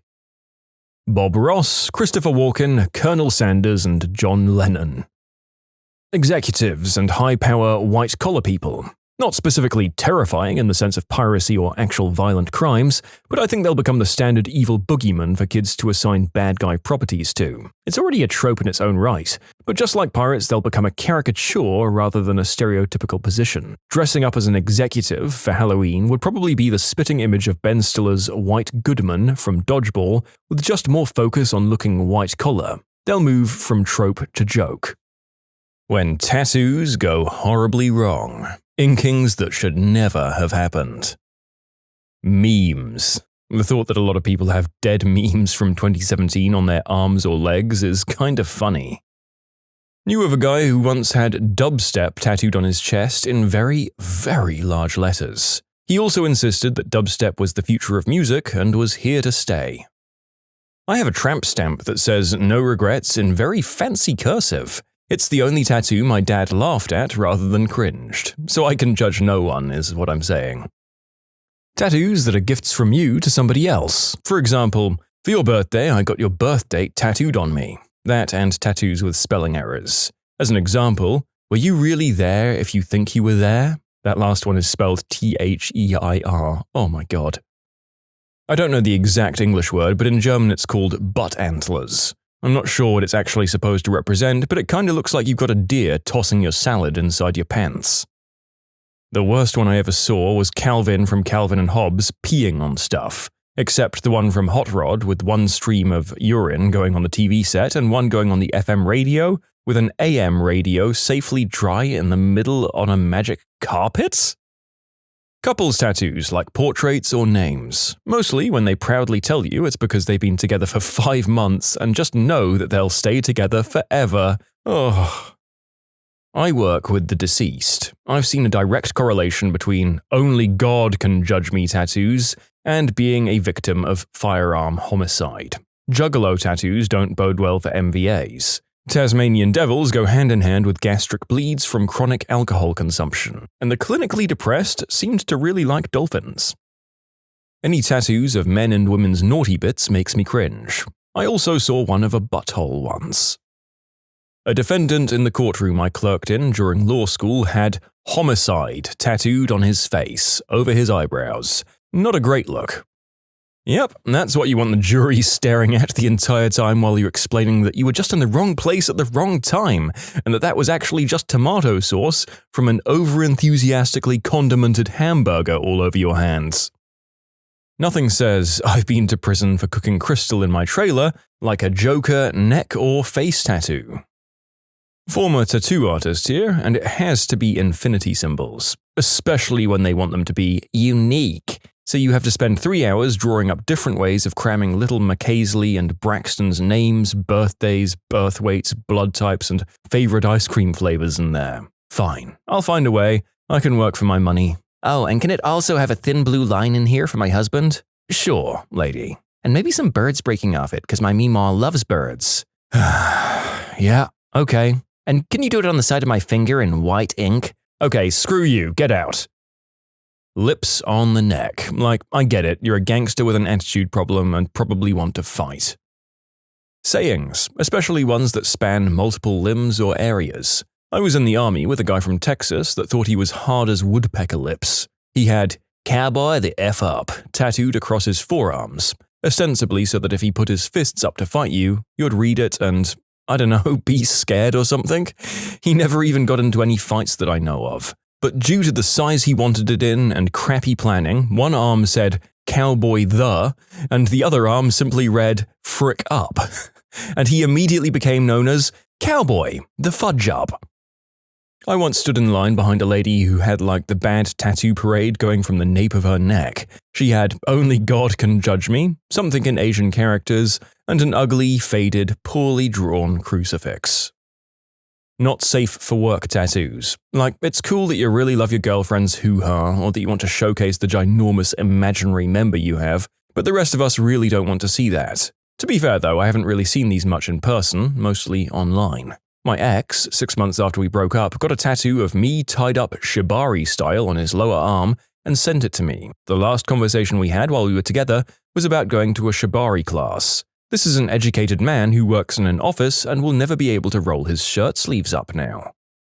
Bad portraits and misspellings. Armpit hoo-has. It's when someone gets two women's legs tattooed around their armpit hair. Yes! Today I learned this is a thing and people are capable of being even trashier than I thought. Those creepy faces of babies which look like there's a little demon on your body. When I was in college, my friend was talking to some girl he worked with and she brought her very unattractive, trashy older friend. The friend had a tattoo on her shoulder of a face. I said, "Oh wow, you must really like E.T. That movie scared the crap out of me as a kid." I was totally being honest, by the way. I thought it was E.T. Turns out that was her daughter. Her daughter just happened to look like E.T. the extraterrestrial. You know, baby faces are so hard to get right. They don't have the same proportions as adults. Even drawings of babies are creepy 9 out of 10 times.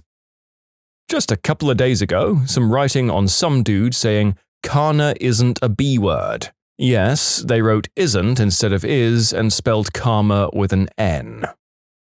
The people who put words from a language they don't understand because it's quirky and 99% of the time it isn't proofread, so it doesn't say what they think it does. That reminds me of this guy who got something in Japanese tattooed on his arm. He thought it said mystical or some crap like that. Some Japanese guy saw the picture and said, "Actually, that means idiot foreigner." There should be somewhere online where if you intend to get a tattoo in a different language, you can get it proofread by someone who knows the language. I saw a kid with the 100 emoji tattooed on his forearm. I don't even have a joke to make about that. Ones where the person gets a tattoo of something using either their real nip or belly button to replace the tattoo of a person's nip or belly button. So we're talking Buddha with a real belly button here. It's frickin' gross. Don't get one. That stupid cliche thing that says life one way and death the other. When I was 15, I was hanging out with a group of friends and we get a phone call from our green herb guy and he says he's doing tattoos for $20 in his basement. There were 6 of us and the car only fit 5. I said, "You guys are idiots if you think you're going to get a good tattoo from that guy." One guy got love on one wrist and hate on the other, and it looked like a child wrote it. Another guy got a Celtic cross on his arm that looked like crap. Another got a word written on his side across his ribs, and the tattoo artist told him to keep his arm stretched up high while he was doing it. Now, when he puts his arm down, the word gets squished together. Somehow, they still thought they were so frickin' cool afterwards, and showed them to everyone at school while everyone made fun of them. The love-hate guy kept them pretty private and is also the only one of them that's a good person. Any image that incorporates bodily hair. One my sister did for a guy on his arm of a juice carton with a woman's reproductive organ on the side saying kitty juice, but obviously using the other word for cats that starts with a P. If I remember correctly, it also had a droplet coming out of the end of the straw. Ugh. I was in line behind a guy who had a tattoo on his neck of 2 obese, undressed cartoon women going at it, tongues hanging out, flying sweat drops, the works. I'm a tattoo artist. Had a regular come into the shop. He was an older swinger type and my coworker tattooed him. He got Pinocchio tattooed right above his junk with his Johnson as the nose and a script that said, "Lie to me." I try not to judge tattoos, but I figured you'd all appreciate this one. Thanks, I hate it. And I'd like to imagine that anyone who went home with him hated it too. But then again, the kind of person to get a tattoo like that probably already had a lot of distinct personality traits and, well, warning signs, so maybe he was already bringing home people inclined to enjoy it. Had a lady come into the store I was working in with a big neck tattoo that said, "Daddy's Girl." It might have been one of the most shocking things I've ever seen. I knew a girl who tattooed her firstborn's name as a tramp stamp. Not what I would want someone to be looking at while tagging from behind. I know a girl who got her deceased father's face, also as a tramp stamp. My buddy said that when he was hitting it from behind, it was the most awkward thing ever. A misspelled tattoo. I mean, a purposefully misspelled tattoo makes sense. I meant the ones that were by accident. I know a guy from high school who got the word stronger as his first tattoo, and when he showed people, everyone noticed it was spelled as stonger. He then went on and tried to make up a BS story about the missing R having a deep meaning. Any tattoo with something in Chinese or Japanese written on it. I'm learning Japanese because why not? And I saw this guy with a tattoo saying sakana or fish. I was like, hey, what does that mean? And he said, it means poison. He might have typed poison into Google Translate. I saw someone recently with an Arabic script tattoo that said, I don't speak Arabic. At least kind of funny though. Any tattoos that have name plus name together forever. Because if that relationship goes down and the two break up, that is going to be so awkward. My first tattoo, I went to get my daughter's name and her birthday. The guy tried so hard to talk me out of it and I couldn't understand why. He goes, man, a name and a date is just going to turn into a bad memory one day. And then I realized he thought this was a girlfriend or something. I told him it was my kid and he goes, oh, all right, let me go set up. And yes, I guess there's a small possibility that the tattoo artist thought that I was dating a minor, given that my daughter's name had her birthday next to it, but he probably just figured it was an anniversary or didn't look to see what the date actually was. I think we're fine. More related stories. My daughter's mum, my ex, has my name tattooed on her wrist and I laugh to myself every time I see her. Some vague inspirational quote that in all likelihood the tattooee didn't even choose before they went to the tattoo parlor, but rather selected from the pre-chosen list written up by said parlor. Yeah, well, only God can judge me. You can submit your own stories to be featured here on the channel. The story submission link is in the description below. Don't forget to subscribe to Am I the Genius? Barbed wire around the arm that doesn't even go all the way around because it hurt too bad. The irony is strong. Don't mind me, I'm just reading these replies to see if my tattoos are on here. The tattoo of a clown holding a gat smoking a J on my leg. Tattoos of brands. It's basically free advertising. At least email them what they'd pay you if you advertise for them until you die. Domino's actually did a promotion in Russia where if you got a tattoo of their logo in a visible place, you'd get a free pizza for the next 100 years. So many people did it that Domino's stopped the promotion rather quickly. The only God can judge me tattoo. No, believe me, we're all judging you. I don't care what you want tattooed on your body. I do, however, hate seeing crappy work. Poor line work, muddy colors, incoherent shading, and disproportionate shaping. My cousin let his friend tattoo him a bunch. The friend was just beginning tattoo school and needed to practice. My cousin was broke and wanted free tattoos. He didn't get what he paid for, and he still got ripped off. They look absolutely horrible. I saw a tattoo on some guy's leg yesterday. It was a Confederate flag with Southern by chance at the top and White by the grace of God at the bottom. One time I saw a lower back tattoo that was a bullseye, you know, the Target logo, and it really solidified for me why these are called tramp stamps. A guy came into my bar and was chatting to some girl about his tattoos and how they all meant something really important and signified a part of his life. Apparently, the tattoo of New York's skyline that said New York above was about the time he went to New York. It was so deep, I wept. Names of significant others. My philosophy is you should only ever get the names of people tattooed that will never change. Parents and children. And I guess dead people are also acceptable. Just make sure that whoever's name you decide to get tattooed on you permanently, you're okay with it being there in like 50 years, no matter what happens. Or get it small enough that it's easy to cover up. My friend got one of some Viking symbol on his chest. Mind you, he was like fully Filipino with no relation to Scandinavia at all. We all told him it was cringe as hell. He passed away a few months later in a cliff-jumping accident, and a few of us got tattoos in his honor. I got the same stupid Viking tattoo on my chest now. No regrets, though. You know what, guys? These answers made me feel better about myself and my life decisions. So thanks, Internet. I ran into a guy who had a tattoo of a rooster on a noose on his calf. When asked what it represented, he simply said, "I've got a cockerel that hangs below my knee." Hyper-realistic adult movie star facial tattoos. Yes, you read that correctly. This is actually a thing. I just can't imagine getting that permanently put on your body for display. Bad butthole tats. Are there any good butthole tats that I'm not aware of?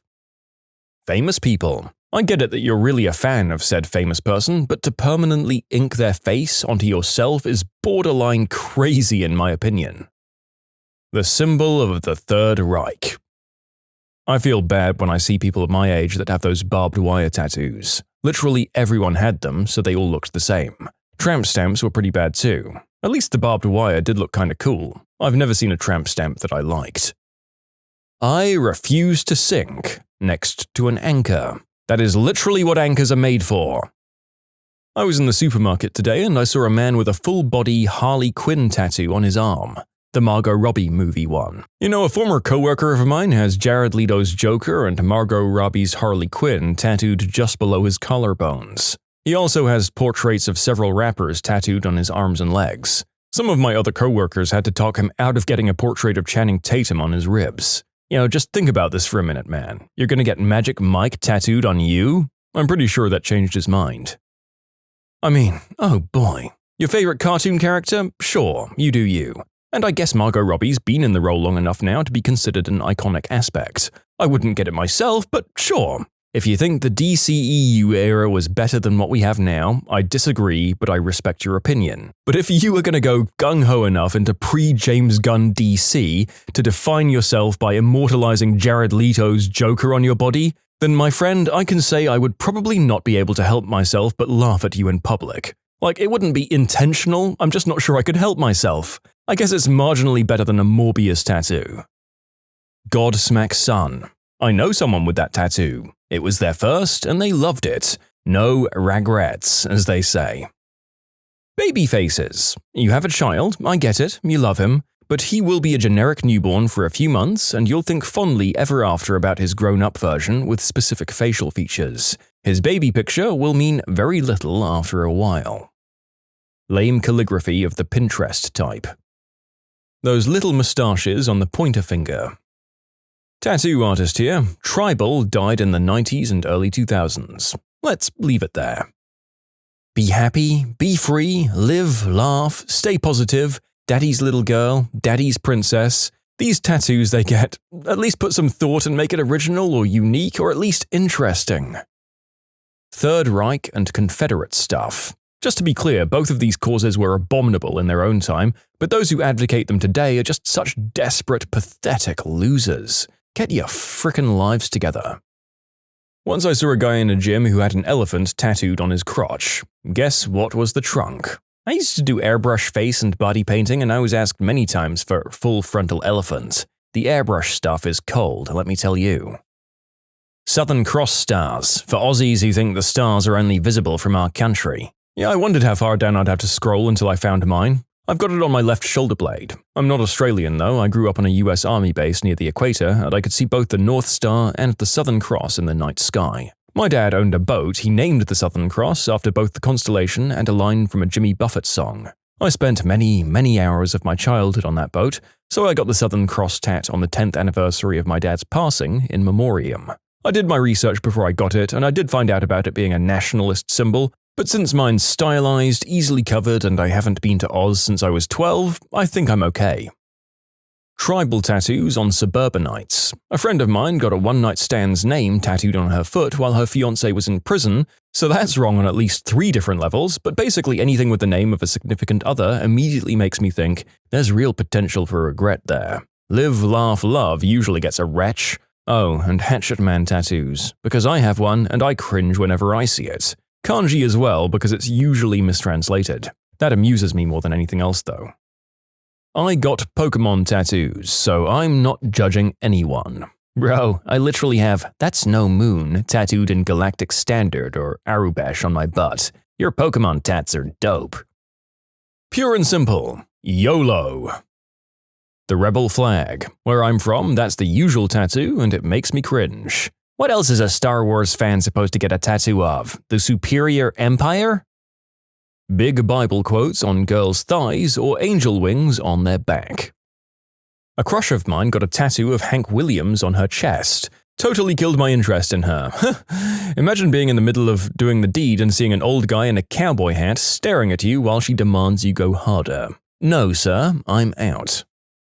I had a friend with an arrow pointing down to his junk with the label Sarah's. He's now with Dawn.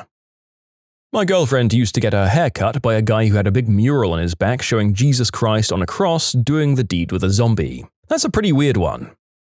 Post Malone's face. The pair of red lips tattoos make me cringe. When I was getting one of my tattoos, some gangster came in asking for a price on a pair of lips. After he walked out, all the tattoo artists went laughing on about how stupid that tattoo was. I actually have one of those. An ex once asked me to get a tattoo of her lipstick stain on my ribs, but I said the only person I'd do that for was myself. So now, as a statement for self-love, I have my own red lipstick print on my ribs. It's actually one of my favorite tattoos so far. Belly button face. Probably a tie between anything homemade by a rookie with a tattoo tool bought off Amazon and the Mary J. Leaf or 420 tattoos. I've got nothing against the wacky tobacco, but don't whine about your life constantly and wonder why you can't get better than a kitchen job when you have a homemade leaf tattoo covering the majority of your arm, wrist to elbow. Nothing screams white trash more than a Looney Tunes tattoo. I mean, I enjoy Looney Tunes, don't get me wrong. However, Tweety or Tasmanian Devil are upmost levels of cringe. Literally anyone that has two small tattoos and is constantly posting about how discriminated against people with tattoos are and how pathetic all of the Karens of the world are for being offended by tattoos. Like, calm down, Becky, nobody's ever actually said anything rude to you about your 3-inch faith tattoo, written in such swirly cursive that it could be a roller coaster at "My whole identity is Victimhood Island." Chinese writing when they have no cultural connection to it and got it just because it looks cool. Especially Western names translated into Chinese. I'm going to go with insane clown posse face paint permanently tatted on the face. I've seen this in real life and it always takes me by surprise. I try to hide it, but I just know that I do a double take. I was at church as a kid and this woman there had a massive script on her outer forearm that read the particular substance she seemed to like or used to like in all caps. Something that makes a statement about yourself now, but might not later. Like if I were to get a tattoo of Thomas the Tank Engine on my chest as opposed to me being a long-time Transformers fan and putting an Autobot and Decepticon symbol on either shoulder. I might do that when I get tattoos. Not Thomas, though. It's not the kind of tattoos, it's where it goes that makes me cringe. I often see people who are really young get tattoos in some very peculiar places for somebody who has no idea what they want to do in their life. Caught at sea, the shocking truth about cruise ship stowaways. There was an episode of This American Life, I think, where a woman did this, but back in the day, like the 60s or early 70s. There were seating charts or something in the dining room, so she couldn't sneak in to eat, and things that she assumed would be open most nights, like bars, weren't. She lived on a lot of bar garnishes and had to pretend she was a drunk who kept passing out in the lounge. It was a lot less fun than she thought it would be, with very little sleep and cleaning herself up in public bathrooms, while worrying she'd be caught doing so at any time. She had to sneak back into her own country because she hadn't bought a passport. There were also a few occasions where she came close to being possibly the victim of the unspeakable act, because one of her methods for fitting in involved being flirty with the single men on board, and more than once she had to extricate herself from an overly touchy guy, and once she also woke up to a crew member with his hands down her top. I work for Carnival. We will find you. We know you're in the ship. We all want you to get off so I can take a short nap before I have to do it all again in a few hours. Amen to that. I worked for a small cruise ship company, like less than 100 people, and I'd die a little inside every time people weren't packed in the morning of departure and would slow everything down. Did they somehow forget that they needed to get off the boat that morning? Do these big ships do same-day turns, like debarkation and embarkation the same day? My company did that, and apparently it's not the norm, at least in small cruise ships. Most of the other companies seemed to have at least 24 hours between trips.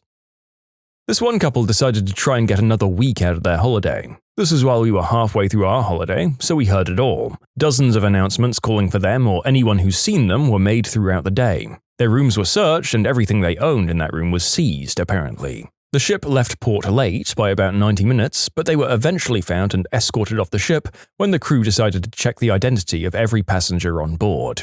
Wait, all of their stuff was left in their room? How did they think they'd get away with that? Did they think life was on GTA rules? If you hide long enough without being seen, you'll be free to go?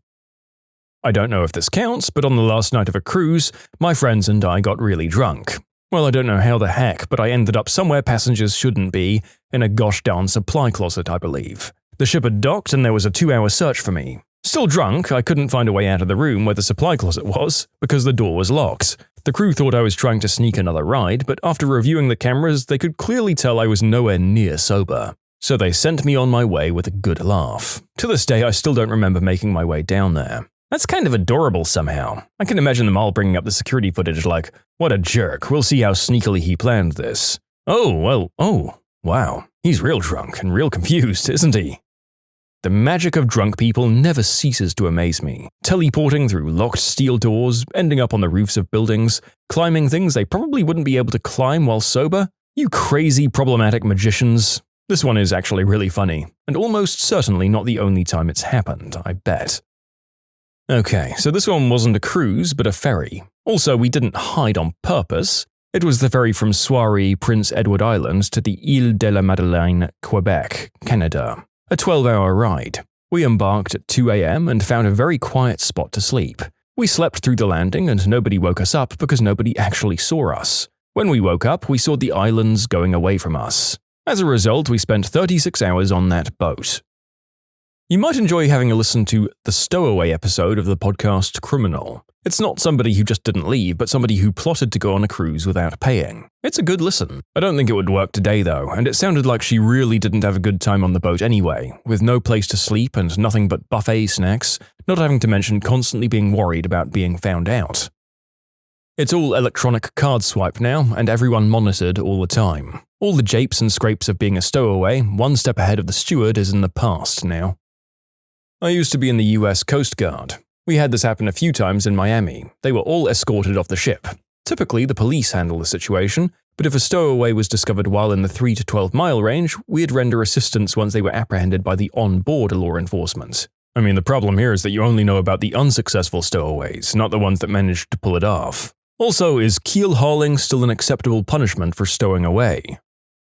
I don't know if this counts, but my dad got locked in a toilet cubicle on a ferry to France, and it took several people to find him. The toilet was right out of the way, and you couldn't even hear him yelling, even right outside in the corridor because the doors were so massive. I guess he could have gone immediately back to England? Could have been a ship toilet hermit.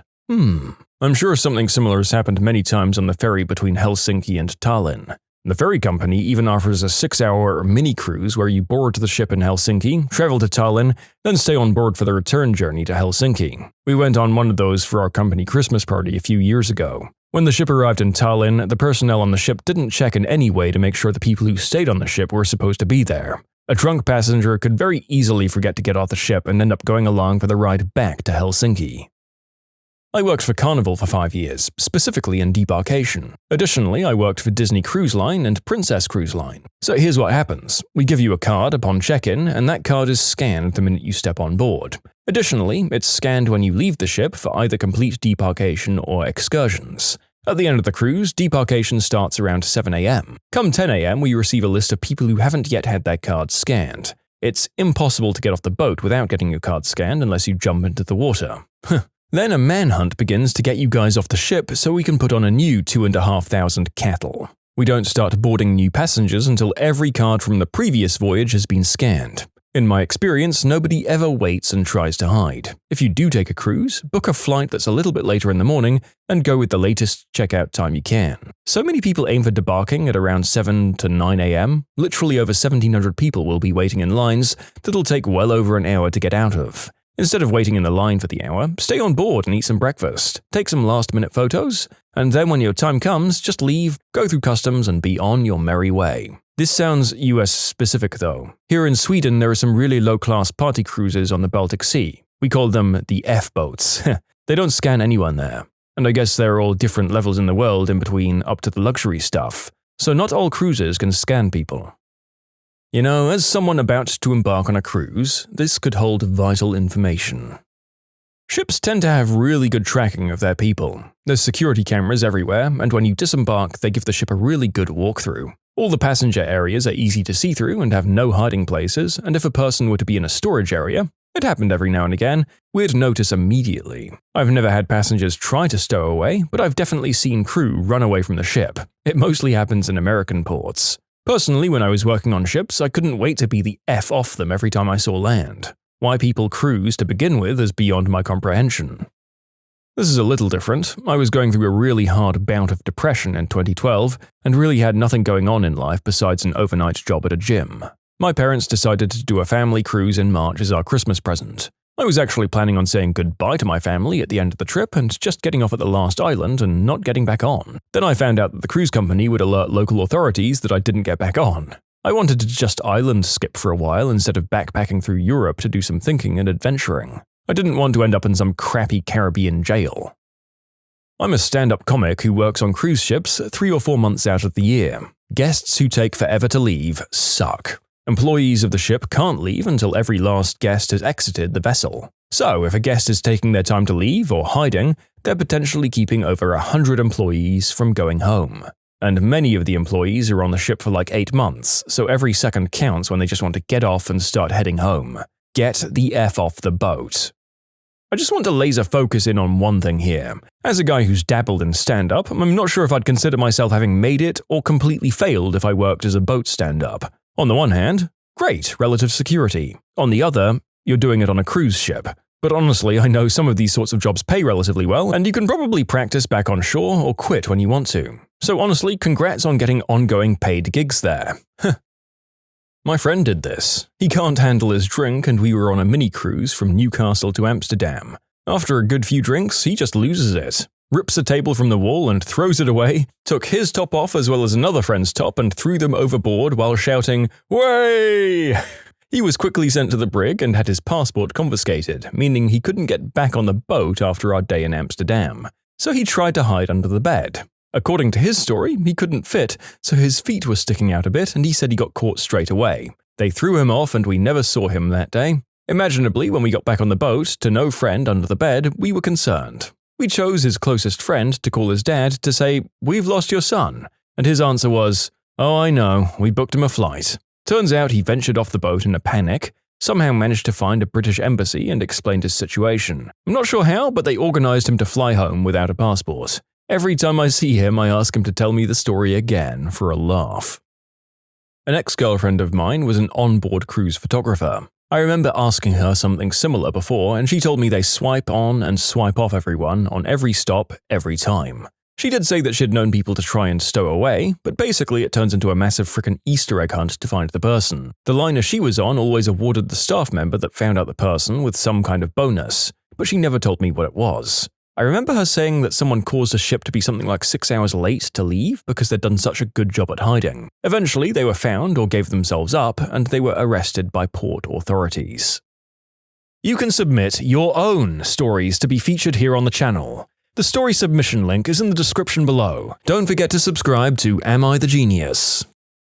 Every cruise ship has an employee section that includes a club and bar area. I once got access after hitting on a bartender. Beers were $1 and everyone was wasted. That's an area I'd look into. You'll never find it on your own and definitely need an employee to show you how to get in. Dude, this could be any or all of the following: a life pro tip, a life hack, or how to vacation frugally. Seriously. The crew bar is the only entertainment available after work. On my ship, you could easily walk into the crew areas since the doors were never locked, but guests would easily stick out if you're not wearing a crew name tag. Every employee on the ship is required to wear their name tag when on plain clothes. Your employee ID is also your cabin key and ship debit card. Security would stop and question you if you're not wearing a crew name tag or ID. While I won't rule it out as an impossibility nowadays, it would be extremely difficult. First, you're scanned on and off the ship so they'd know you'd never got off. So now you're hiding on the ship. What the frick are you gonna do? You won't be able to get back into or out of your room. You won't be able to eat or drink on some of the cruises since you'll need a valid keycard or wristband. You'll be carrying all of your stuff around since you'll have nowhere to store it. You might make it to the first port without being caught, but then you'd probably want off, and then when you get scanned off, you're busted. I'd say it's 99.9% likely that you'll spend your stowaway cruise in the ship's jail cell until you get back to home port. I was on a ship traveling from Portugal to China. We took a wrong turn somewhere, landed on a remote island, and now the captain's enslaving all the locals.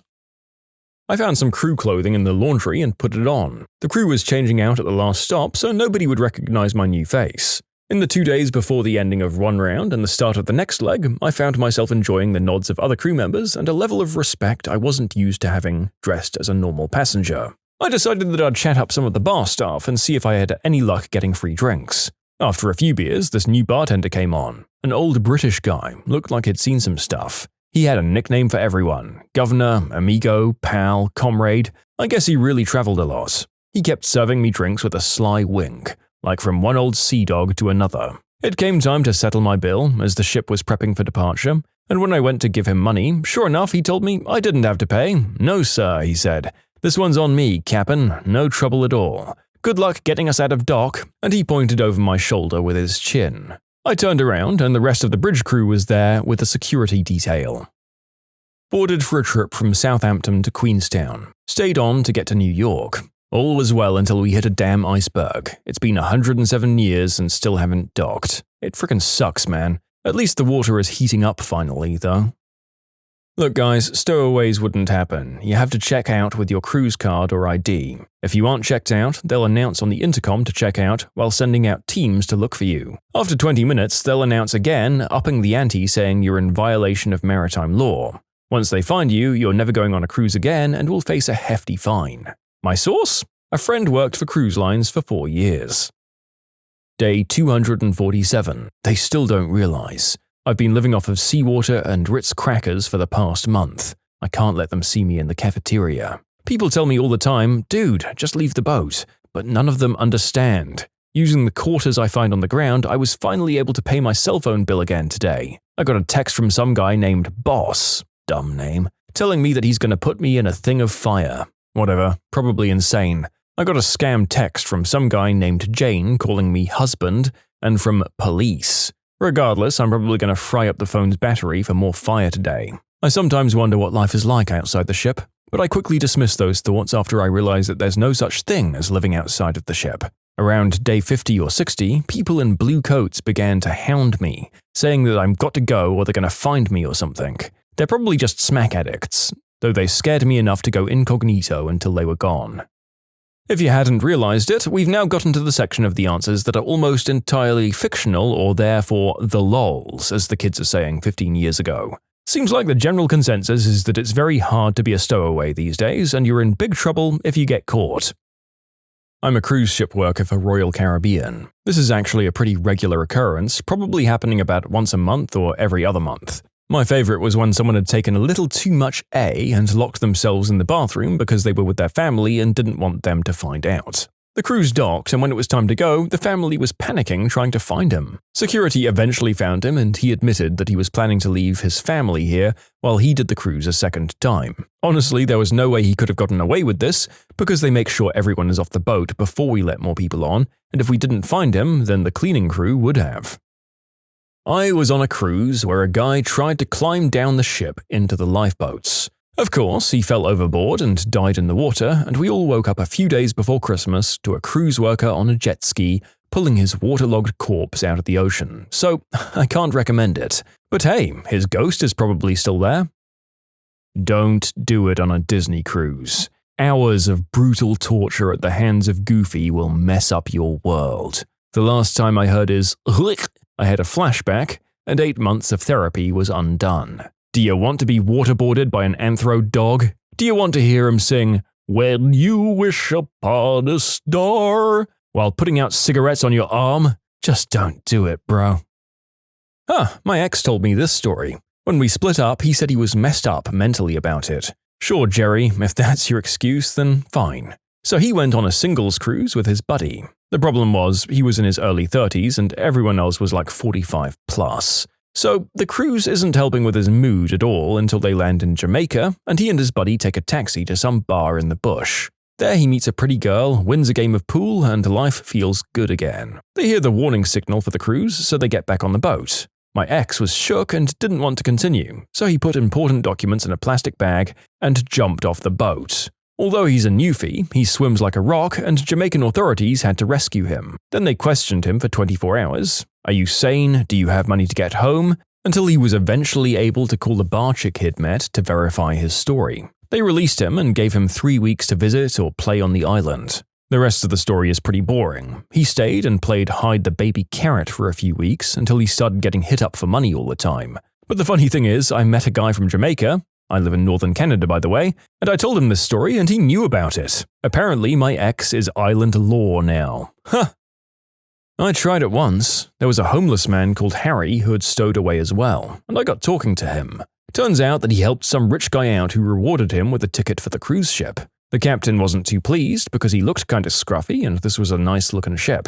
So the captain let him stay, but he was only allowed to use the facilities at night and had to sleep in a maintenance room. The cruise was quite big, so he had quite a lot to choose from. There was a casino, a restaurant, a mini golf course, a bingo hall, but this man chose to go in the swimming pool. He'd never been in a swimming pool before, but he saw the big diving board and thought he'd give it a go. Turns out the guy's a natural. He's so good that the captain was beyond impressed and wanted to showcase him to the guests. The captain let him stay there for a few months to practice and to entertain everyone. However, that wasn't enough for the captain. No, he wanted it to be bigger and better every time.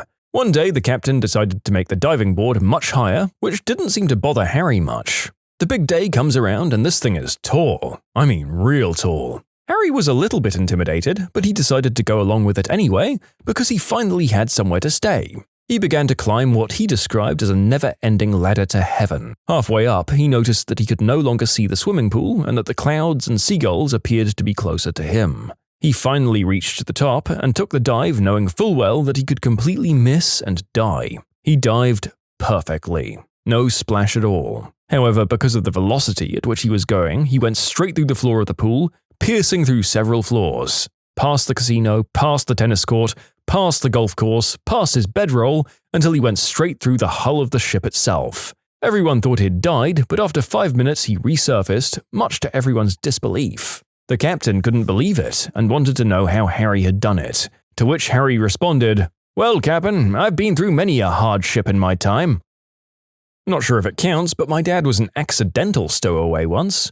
Back in the 80s, he was a representative for a major company in transport. One day, my dad and his co-worker were told to go to Ostend in Belgium and assess a situation on the ferry to Dover. I don't quite remember what it was about, but it had something to do with a truck on board. At the ship, they were met by a customs officer who accompanied them down below. The job apparently took a little longer than expected. Suddenly, both my father and co-worker noticed that the ship seemed to be rocking a bit, as if it was at sea. The officer took them upstairs and lo and behold, they were on their way to merry old England. The captain apparently had forgotten he still had people on board and had left the harbour. Once in England, my dad, his co-worker and the officer were briefly detained and then immediately put on transport back. Unfortunately, the first boat back didn't go to Ostend but to Calais, in France. So when they arrived, they had to call their boss and explain it to him. The boss had no choice but to come and pick them up himself and drive them to Ostend where their cars were. Forget reboots. What if we saw movies through this character's eyes? Final Destination from Death's perspective. I imagine it would just be skeleton hands setting up deadly Rube Goldberg machines with some classical music in the back. Groundhog Day. A day in the life of Ned Ryerson. Mean Girls, as told by the girl who doesn't even go there. Forrest Gump, told from Lieutenant Dan's perspective. Could really be good focusing on his training when getting sent from Vietnam and being in charge of an idiot. Then the struggles of a soldier returning from the war and the way the VA treated him, just for him to reunite with that same idiot who saved his life. The Princess and the Frog. We got Maleficent out of Sleeping Beauty, so where the frick is Dr. Facilier's backstory? He had a debt with literal demons and nobody seems to give a crap. The Game, starring Michael Douglas. I want to see it from Consumer Recreation Services' point of view. I want to see how they manage all of the actors and situations to make sure everything goes the way they want. Okay, I'm getting some responses, and to answer them, yes, I know of Cabin in the Woods. My issue with Cabin in the Woods is that those people didn't know beforehand what might or what was going to happen. Michael Douglas's character knew about the organization and how Sean Penn's character talked about the experience. Also, it's in the woods. The Game was done in San Francisco, so if this movie was done, you could show different point of views of San Francisco, like the Golden Gate Bridge, and different areas of San Fran that these actors live in. Also, in The Truman Show, Truman grew up in front of the cameras in a fictional town. Michael Douglas's character does neither. Sir David Attenborough's Jaws. Well, you're stretching the formula a little far here, but yes, I too would love to see the live commentary in the final showdown. And yet, it is here that the tables turn. The human, resourceful as ever, wields not tooth nor claw, but technology. A pressurized tank, lodged within the predator's mighty jaws, becomes its undoing. With a single, well-aimed shot, the balance of power shifts. How about Cloverfield from the view of a professional camera crew? This question instantly made me think of Cloverfield, but not for that reason. I remember when it came out, people noticed that there was someone else with a camera on the bridge scene, and it became a popular idea that they could do a sequel from that group's perspective. This is what makes Cobra Kai so damn good. I would think Aliens from Newt's perspective would be pretty substantial. How a girl survived all of that and the loss of her family alone on a foreign planet. And to clarify, it would essentially be the story of Newt living on Hadley's Hope. Some background with her and her family to the point that her parents get face-hugged. Also how the aliens slaughtered the colony, how Newt survived in the air ducts, and what she lived through while ending with Ripley finding her and bringing her back to the Marine Operations Base. It would be set as a claustrophobic horror movie. With a good script, this movie could easily do $300 million, in my opinion. Well, this wasn't technically my idea or suggestion because Orson Scott Card already did it, but he wrote Ender's Game a second time from Bean's point of view and called the story Ender's Shadow. I came here with the same suggestion. Ender's Shadow offers so much detail in a story you thought was already complete. Fantastic work by Orson Scott Card, along with the rest of the Ender's Saga novels. Tom Riddle, becoming Lord Voldemort. I just think it would be interesting to watch his journey and his story. Although maybe not all that interesting, as it seems like he took a good 30-year break to do whatever. I mean, there was a 17-year break in the Fellowship of the Ring storyline where Gandalf goes to research the ring, which was glossed over entirely. Even without relatively unaging characters, there's no reason not to just have a scene which starts with a 30 years later caption. It wasn't until I watched the movies with my wife, who's quite possibly the biggest Lord of the Rings fan that's ever existed, that I understood just how many time skips and crunches there were. That made the story flow so much better. Groundhog Day from everyone else's perspective on the last day or repeat. Just a movie about a small town and some weather guy who shows up at random points in people's day to make their lives better for no apparent reason. It's not a movie, but I'd definitely watch Breaking Bad from the perspective of Gus Fring. That guy has a crazy story to tell. I like that we get a little bit of that in Better Call Saul. Wait, I've got it! Breaking Bad, but from the perspective of the lawyer. My God, you're a goddamn genius. E.T. from his point of view. Avatar: The Last Airbender from the point of view of anyone but M. Night Shyamalan. I'd love to see Azula's story. The series did a good job with her character, but expanding on it would be great. That, or just give us the story of Iroh's life. Let us see him go from generic Fire Nation prince to the wise, tea-loving Pai Shao player who guided his nephew. 500 Days of Summer. It would be really interesting to see Summer's perspective on everything.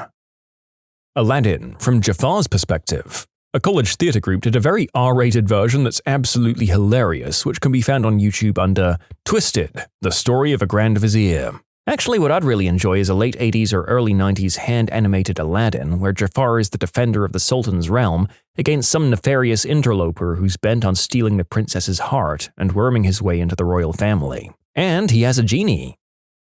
A Lion King prequel from Scar's perspective. Show what really happened before the Mufasa era, and see how Mufasa cheated Scar out of the throne. Scar, why can't you be more like your brother Mufasa? He's already started his own pride and is running for city council. All you do is sit around and hang out with those vile hyenas all day. You're a disappointment to this family. I mean, Scar's real name is Taka, which literally means garbage. So that's a messed up childhood. Air Bud, but told from the point of view of the kid who was pulled out of a basketball game to be replaced by a dog. I want to see a new version where the team they face in the championship brings in a tiger and forces the dopey rules committee to accept that yes, there is an implicit understanding that the players must be human. Or they just stick to precedent and the tiger destroys everything and everyone. Whatever. Horror movies from the monster or ghost's point of view. Basically Beetlejuice, but with other franchises. I want to see a superhero movie from the perspective of an insurance adjuster. It could be a comedy, but just like every day he wakes up and he's enjoying his morning coffee and bowl of oatmeal, and then he flips open the morning paper and sees Iron Man went full Michael Bay again, or the Avengers were back in town. He takes a long sigh, stands up, his chair squeaks on the floor, clicks pen, straps iPad to hip, tightens camera strap.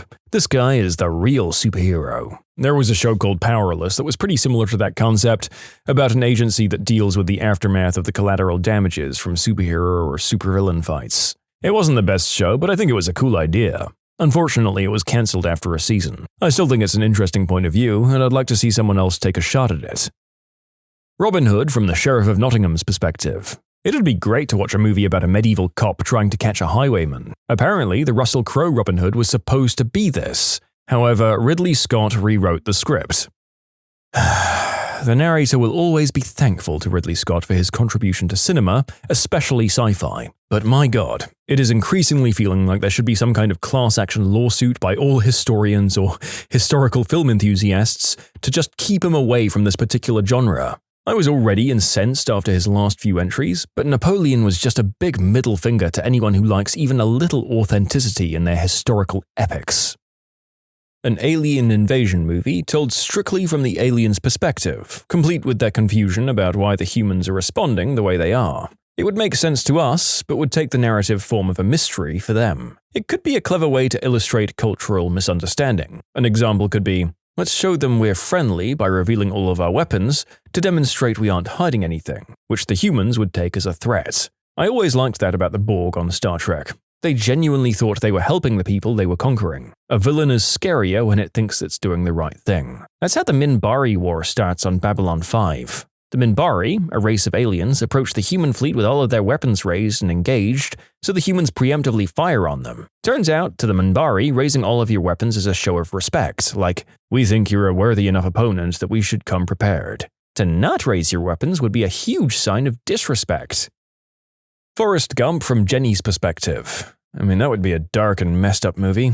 Who'd play her father? And it'd be even worse running into Forrest every few years and he's happy and loving. Or that random time he comes into her car to punch that boyfriend of hers. Charlie and the Chocolate Factory from Willy Wonka's point of view. I want to hear his wicked thoughts. Shawshank Redemption told from the warden's point of view. I don't know, maybe that's too dark of a story. I want a movie and a book called Neville Longbottom and the Sword of Gryffindor, about life in the school while the big three were wandering around in the woods. This isn't exactly what you described, but there's a fantastic play called Puffs that covers all 7 years of Harry's time at Hogwarts from the perspective of Hufflepuff students. I was thinking Draco Malfoy myself. I think he's a more interesting and deep character than seeing him through Harry's eyes gives him credit for, especially in the last 2 books. The Princess Bride from Humperdinck's point of view, or Inigo Montoya, from childhood to finding the six-fingered man to what he does after. I want to see a Batman movie from a goon's point of view, like he wakes up and eats some cereal before meeting up with the crew, and just by chance he hung out with Joe the Goon that day instead of Bob. Now he's just gooning around at night when all of a sudden he gets absolutely destroyed by frickin' Batman. He can't believe his bad luck, and just like that, he's gone. Coolest effed up thing to ever happen to him. Men in Black in the point of view of Kay. It instantly changes everything. Star Wars is a goofy stormtrooper buddy cop comedy. That's kind of the premise of Tag and Blink are Dead. Basically, almost every stormtrooper you see in Star Wars is actually 2 rebels disguised as stormtroopers after being captured on the Tantive 4. The Sandlot from the perspective of James Earl Jones. How he grew up in the pre-Depression, pre-Civil Rights era, assuming he was born in the 1890s or 1900s, how he fell in love with baseball, went blind, what was his life like, and more details on how the Beast came into his life and why rumors ran rampant about the pup. You can submit your own stories to be featured here on the channel. The story submission link is in the description below. Don't forget to subscribe to Am I the Genius? A capable and disfigured war hero, long past his prime, hunts down a cell of terror fighters, capturing one of the leaders, but not before she's able to send a message calling his former mentor out of retirement. In the process of retrieving the message, a family of locals is caught in the crossfire, which said former mentor uses to his advantage to radicalize the adopted son of the family. The boy manages to destroy a critical military base, giving the terror fighters legitimacy, and builds up a name for himself over the years. As the boy's exploits become more and more legendary, our hero comes upon a shocking revelation. The boy is his own son, hidden away by his former mentor. He tries and fails to convince his son to join him, but the son rejects him, forcing him to choose between his honor and his family. Star Wars would be frickin' wild. A Batman movie from Alfred's point of view. Oh, there goes Master Wayne in his furry suit, off to beat up a clown for the millionth time for closure instead of going to therapy. RoboCop, the Clarence Bodica story. I'm 100% serious. A Breaking Bad story about a regular man who got driven to violence and a life of crime in order to make it in old Detroit. It would make a good movie. Rambo First Blood is about the struggle of an honest sheriff trying to stop a sociopath from creating chaos and death in his hometown. How about Joker, but from the perspective of that kid whose parents were killed at the end of the movie? Raiders of the Lost Ark. The Germans explain why this ineffectual American tried to interfere with their efforts to unleash the power of God. Just explaining why the villain did what the villain did without the vague bullcrap of to get power or to become all-powerful. Like Black Panther gave a legit motivation to Killmonger, that this resource-rich, secret African nation exists even back in the day of the Atlantic slave trade, and they never even lifted a finger to defend their fellow Africans. Wakanda is pretty messed up. No one's the villain from their own perspective, so why does the villain think they're the good guys? Any rom-com told from the perspective of the hard-working businessman whose fiancée left him for the ruggedly handsome guy from her hometown. It could be quite good if there was a twist in the journey where it's just him coming to terms with the fact that this was outside his control and then finding the right partner, rather than turning into some sort of revenge story. The incels and nice guys of the world don't need any more affirmation in mainstream cinema. Scrubs, but from Cox's point of view. I'd also take the janitor, to be honest. The Shining, employing the perspective of Tony, the imaginary friend of Danny, focusing on how Tony reckons the situation start to finish from inside of Danny. How about the life of Brian from the perspective of Jesus? Harry Potter as told from the viewpoint of a random Hufflepuff of the same age. My first year at Hogwarts, Harry Potter and his idiot friends broke every rule, and so the headmaster gave them all the points to make us last in the House Cup. My second year at Hogwarts, Harry Potter starts talking to snakes, and all of a sudden a big snake tried to murder my friends. My third year at Hogwarts, Dumbledore made us sleep on the floor like live bait because somebody was trying to kill Harry Potter. My fourth year at Hogwarts, Harry Potter finishes a fun contest over the corpse of like the coolest Hufflepuff ever, and so they gave him a big bag of fricking money. My fifth year at Hogwarts, Harry Potter gets everyone tortured by this Umbridge psychopath because he wouldn't shut up and formed an illegal rebellion, all while I have to take my most important exam ever. My sixth year at Hogwarts, Harry Potter is found with another goddamn dead body, and the one night it was so hot I slept in the buff I had to wake up and fight more people trying to kill Harry Potter. My seventh year at Hogwarts, when I still had to wake up in the middle of the night to fight the Dark Lord and his army, all of whom of course showed up to kill Harry Potter, despite the fact he wasn't even here this year. F this school, F Harry Potter, I'm bewitching a rich muggle and moving to Tahiti. Semi-related, I didn't believe in this concept being worth a whole redo until I read Ender's Game and Ender's Shadow. It's cool going over the same base material but adding a whole second perspective and explanation for things that might not have made sense from the original. Dark Knight, but just follow the Joker at all times. Star Wars, only told from Vader's perspective. The Fifth Element from Rudy Rod's perspective. And The Sandlot, from the cool kid's view. Harry Potter from Voldemort's perspective. Give me that dark magic. I'd like it from multiple characters' perspectives. Ron, Hermione, Draco, Snape, Dumbledore, Neville. They've all got stories to tell, and sometimes different versions of the same story. So much is left open to interpretation because Harry either didn't see it or didn't notice. The original Star Wars trilogy told from the viewpoints of soldiers in the 501st Legion in a Band of Brothers format. I'd watch the crap out of that. So you're saying to make the Battlefront games into a TV show. Did the 501st members get replaced as they die though? I think I remember something about clones having short lifespans and most, if not all of them, having died out by the time of the original trilogy. Ferris Bueller's Day Off, told from Cameron's point of view, is something I've always wanted to see. Glad I found a group that I could say this in. I always liked the short scene where Cameron and Sloane were talking about their future. It's a nice break from Ferris's overwhelming presence, and I liked hearing their take on him as well. Biff Tannen point of view retelling of Back to the Future 1 and 2 where he vaguely remembers the other timelines and descends into madness trying to destroy his arch-nemesis, Marty McFly. This one's written in 2020. The new Artemis Fowl movie. I can already tell it's going to be crap and I want it redone appropriately. The Blues Brothers from the perspective of Twiggy. Just how bad was that prior engagement that hooking up with a gas station rando sounded like a good idea?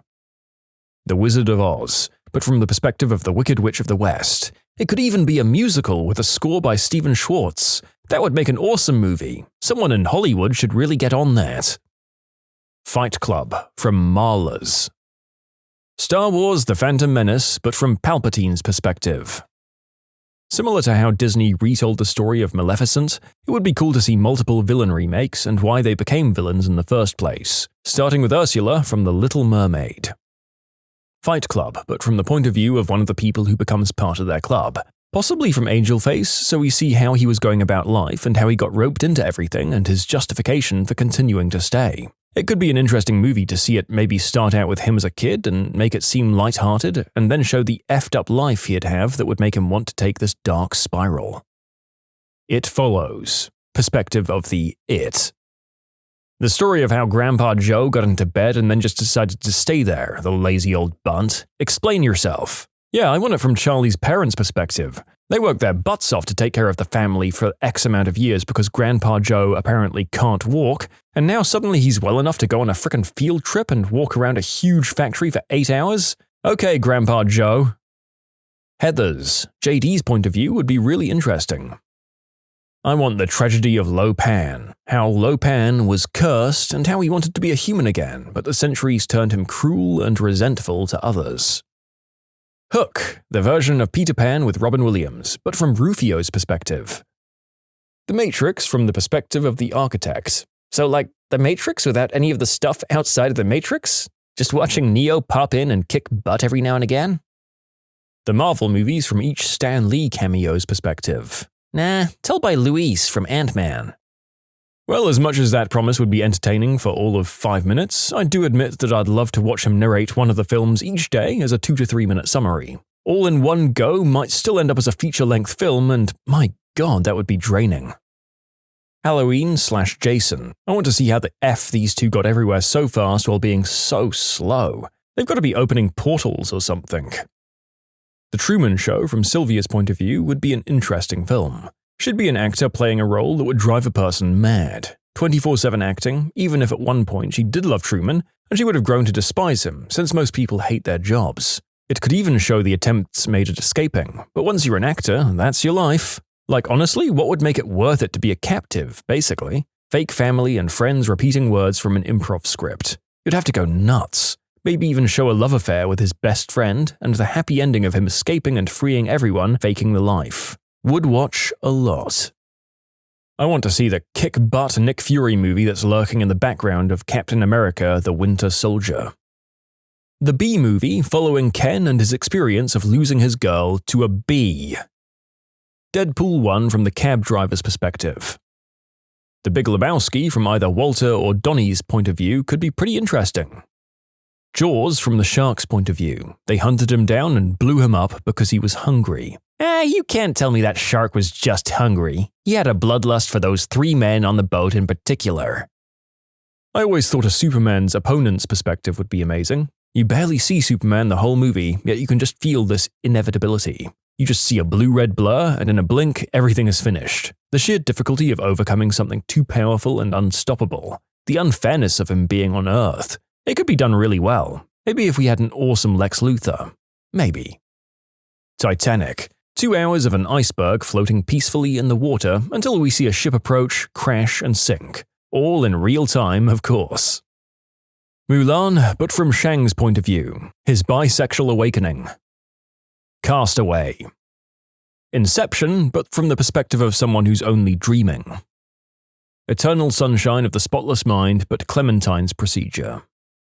The Simpsons from Ned Flanders' perspective. A prequel series from Grandpa's perspective could also be good.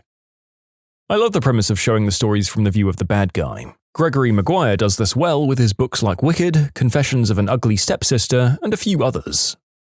Gentlemen, what were you told was too gay? Homophobia cringe alert. Not me, but a friend was seen as effeminate because he was into sewing. I'm sorry, but the manliest man trait on the planet is practicality, and sewing is one of the most practical skills to have at literally any point in history. I was engaged, and my coworkers knew that I was engaged to a woman. I was at some sort of work thing and started talking to a guy who was obviously gay. We started talking about philosophy, and I thought he was a cool guy.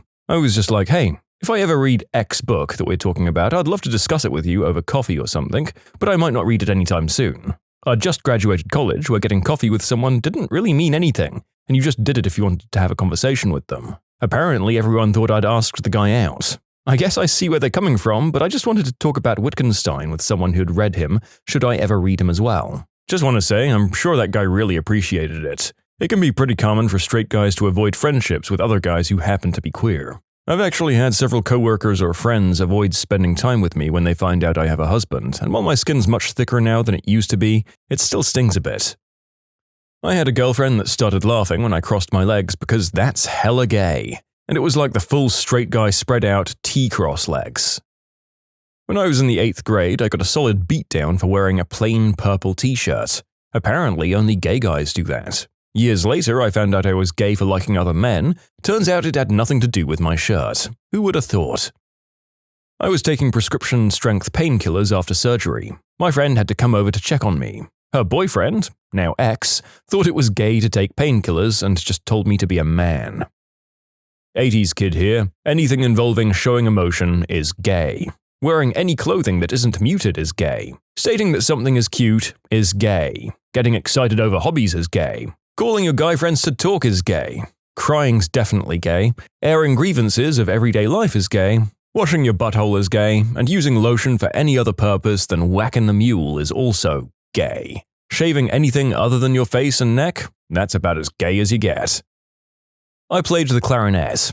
I got called faggonet a lot. In what world is that a clever insult? Oh my god. I don't know. It has some brute force value as a joke. Its very crudeness and ineffective jamming together of two words honestly has a fair bit of laugh value to me. It's like the insult they yell at the people waiting for the bus and the in-betweeners. The humor is more in the insult's very existence rather than the fact that it's effective. Eating bananas, hot dogs, popsicles, string cheese, using a straw, hugging other men, touching feminine hygiene products. This is the one that kills me though. Letting your 3-year-old daughter do your hair, makeup, and nails. And that bit about feminine hygiene products is what gets me. How does buying them for your girlfriend make you gay? In what way would a gay man use feminine hygiene products? They're probably the least likely to have a reason to be buying them when you think about it. Real men are capable of buying their girlfriend products without worrying about their own orientation while doing so.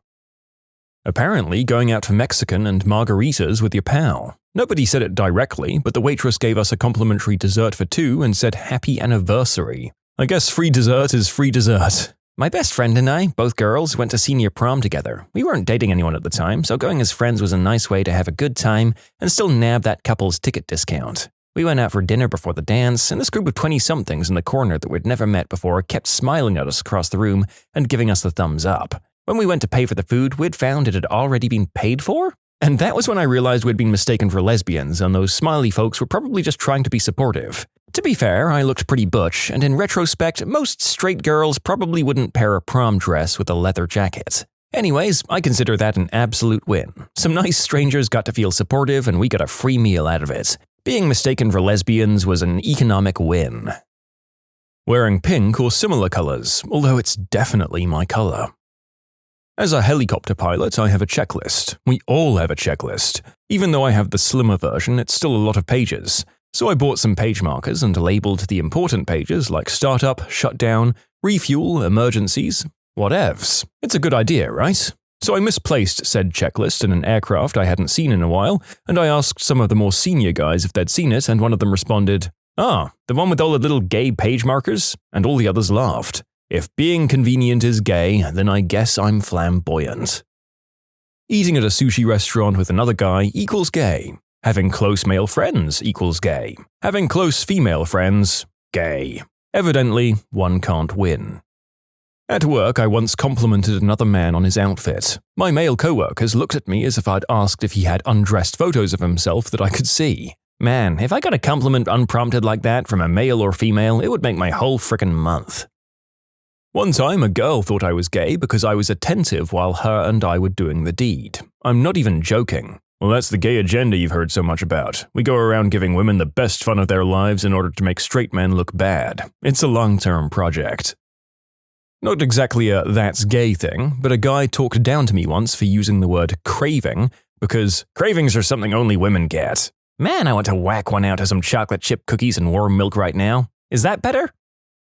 I said I like it when it rains, and no, I didn't say raining men.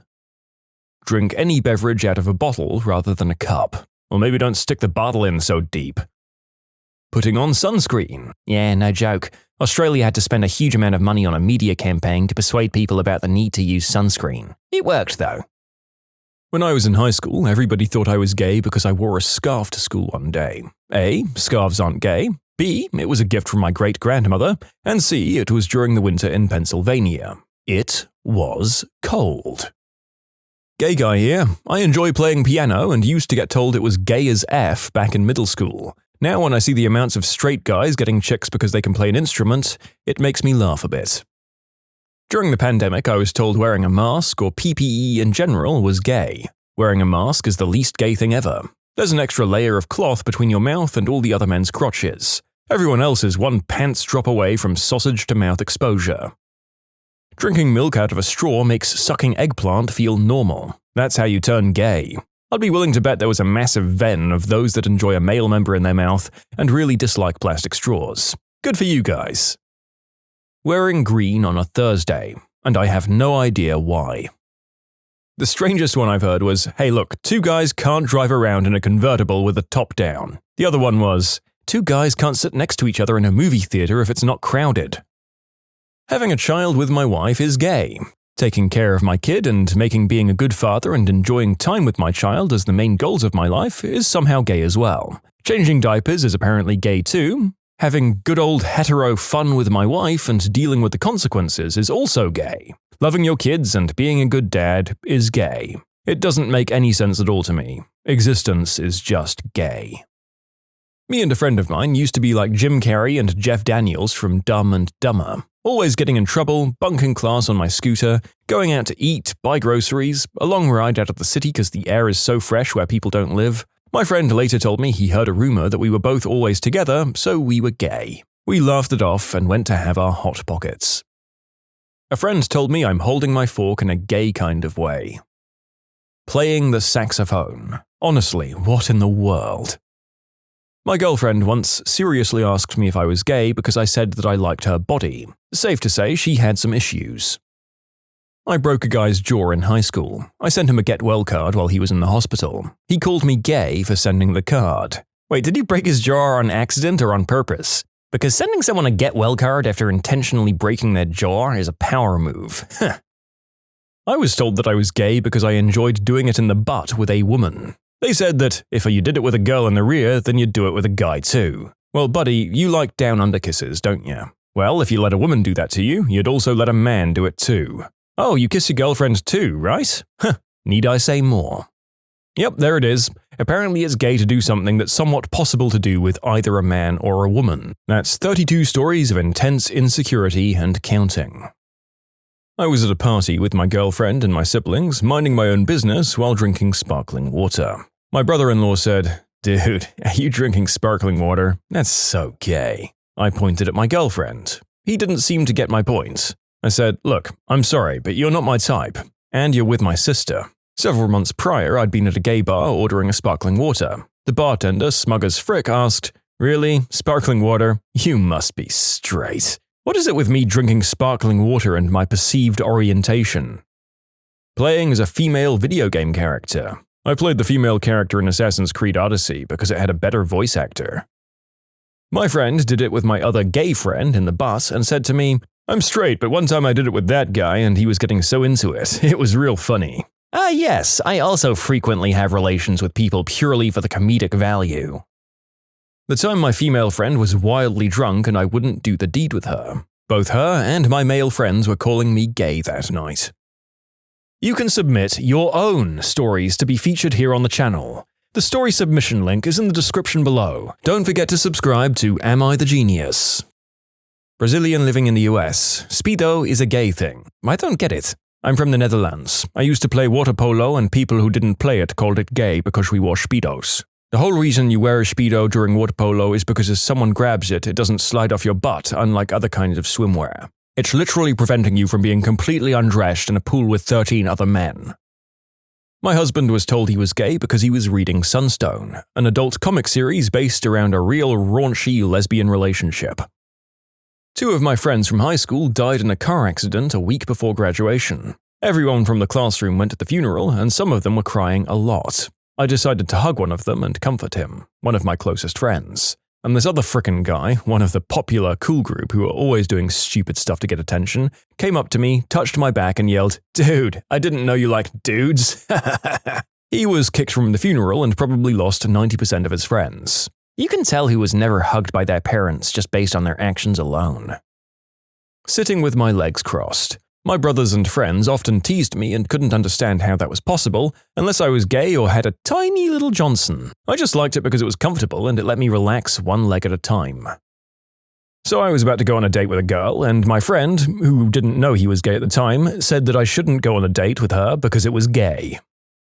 Roller skating was gay all of a sudden. If you had a piercing in your right ear, you were also gay. Basically anything dance-related. My mum told me to stop complaining about my migraine because that's not very straight of you. Fellas, is it gay to feel pain and have an appropriate response to it?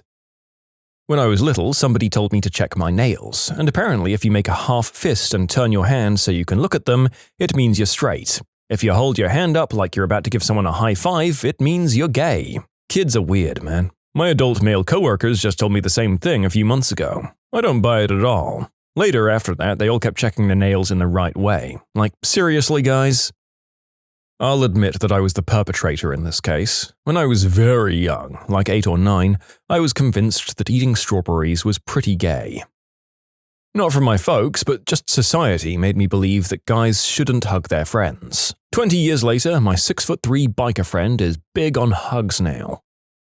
I have this casual button-down shirt that's like pinkish, coral, salmon, more of a salmon, which is what I said in the story. I've never had anyone say anything bad about it. In fact, I've had like 2 compliments on it over the 8 years I've worn it. But one day, some guy started making fun of me for wearing a pink shirt. And I thought he was joking, so I started joking too and went, "Actually, it's a lovely salmon, possibly with a lemon or honey glaze." And then he called me gay for knowing about salmon as a color and describing cooking in such a way. I don't even know how to cook.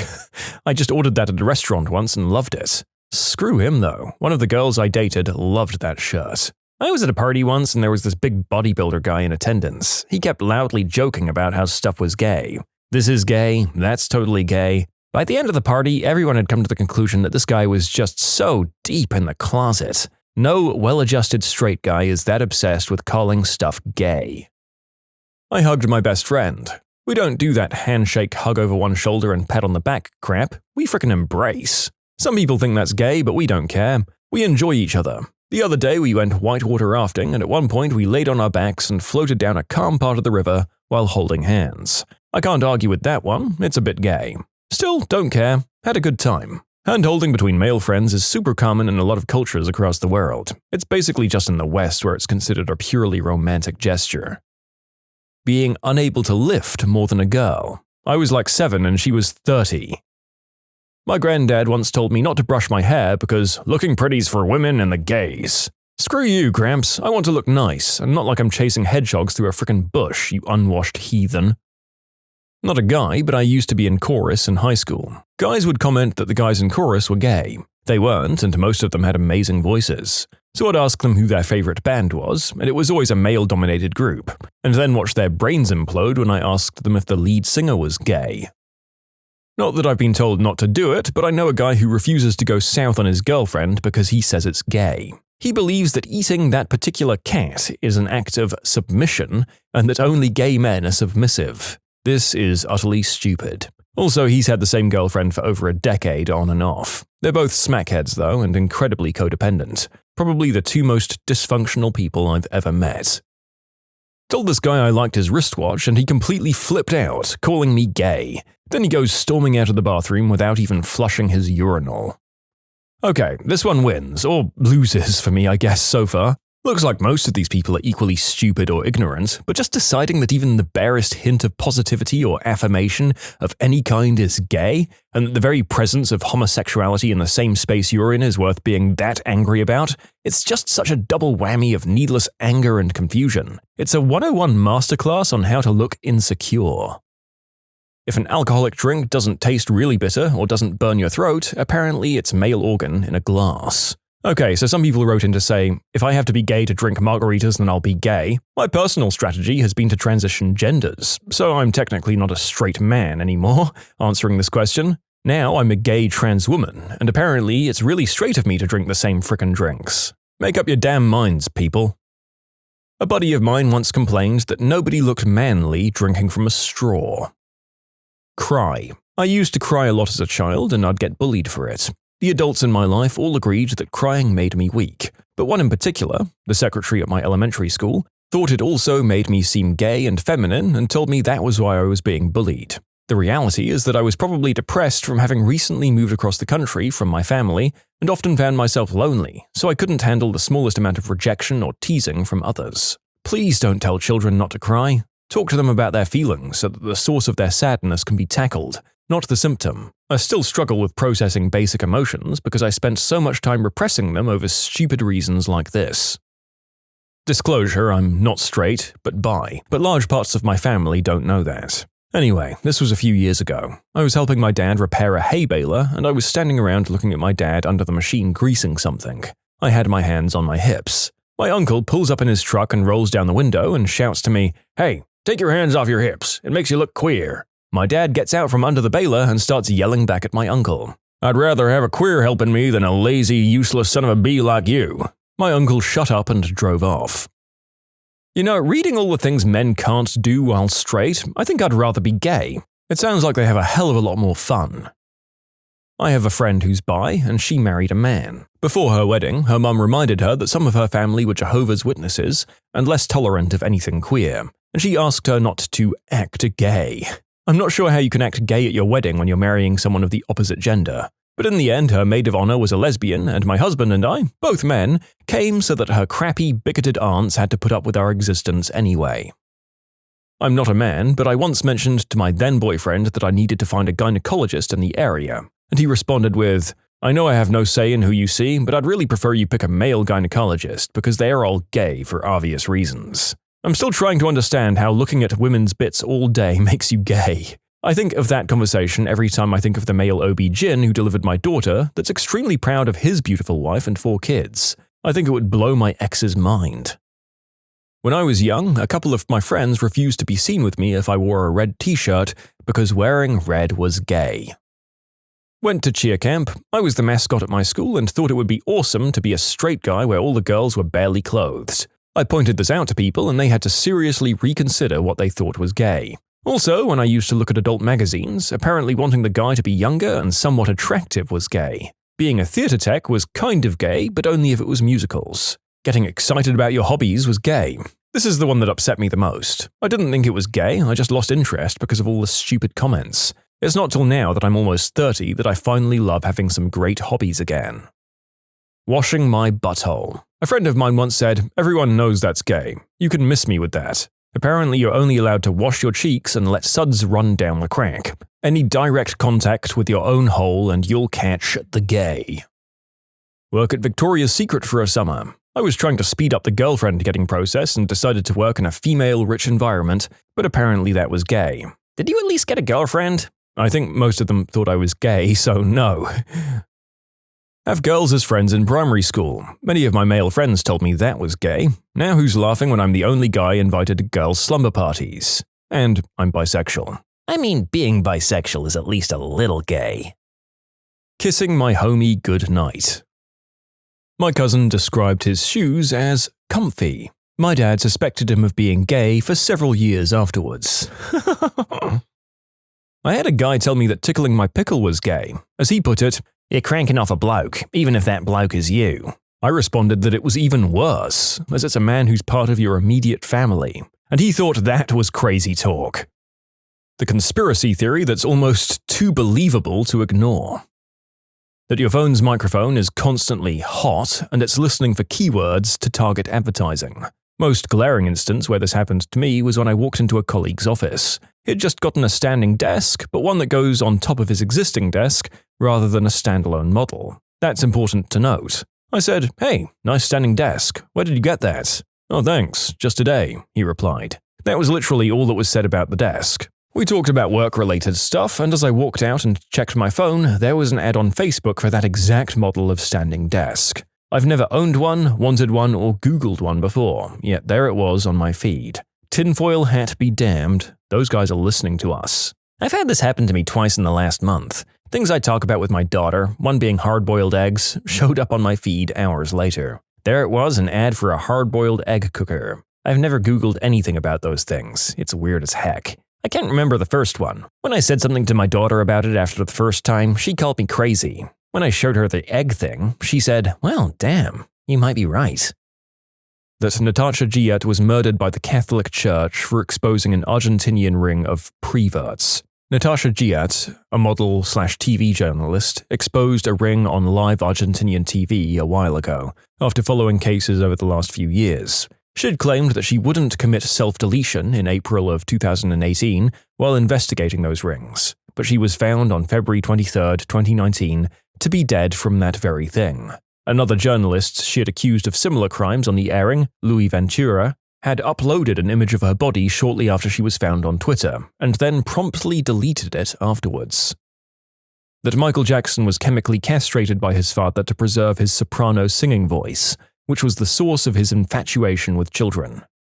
That there have been hundreds of companies that operate tens of thousands of Reddit accounts each day. They've been auto-regging these accounts for years. They use scripts to auto-post and comment, and have humans that sift through all of the accounts to make various comments to maintain them.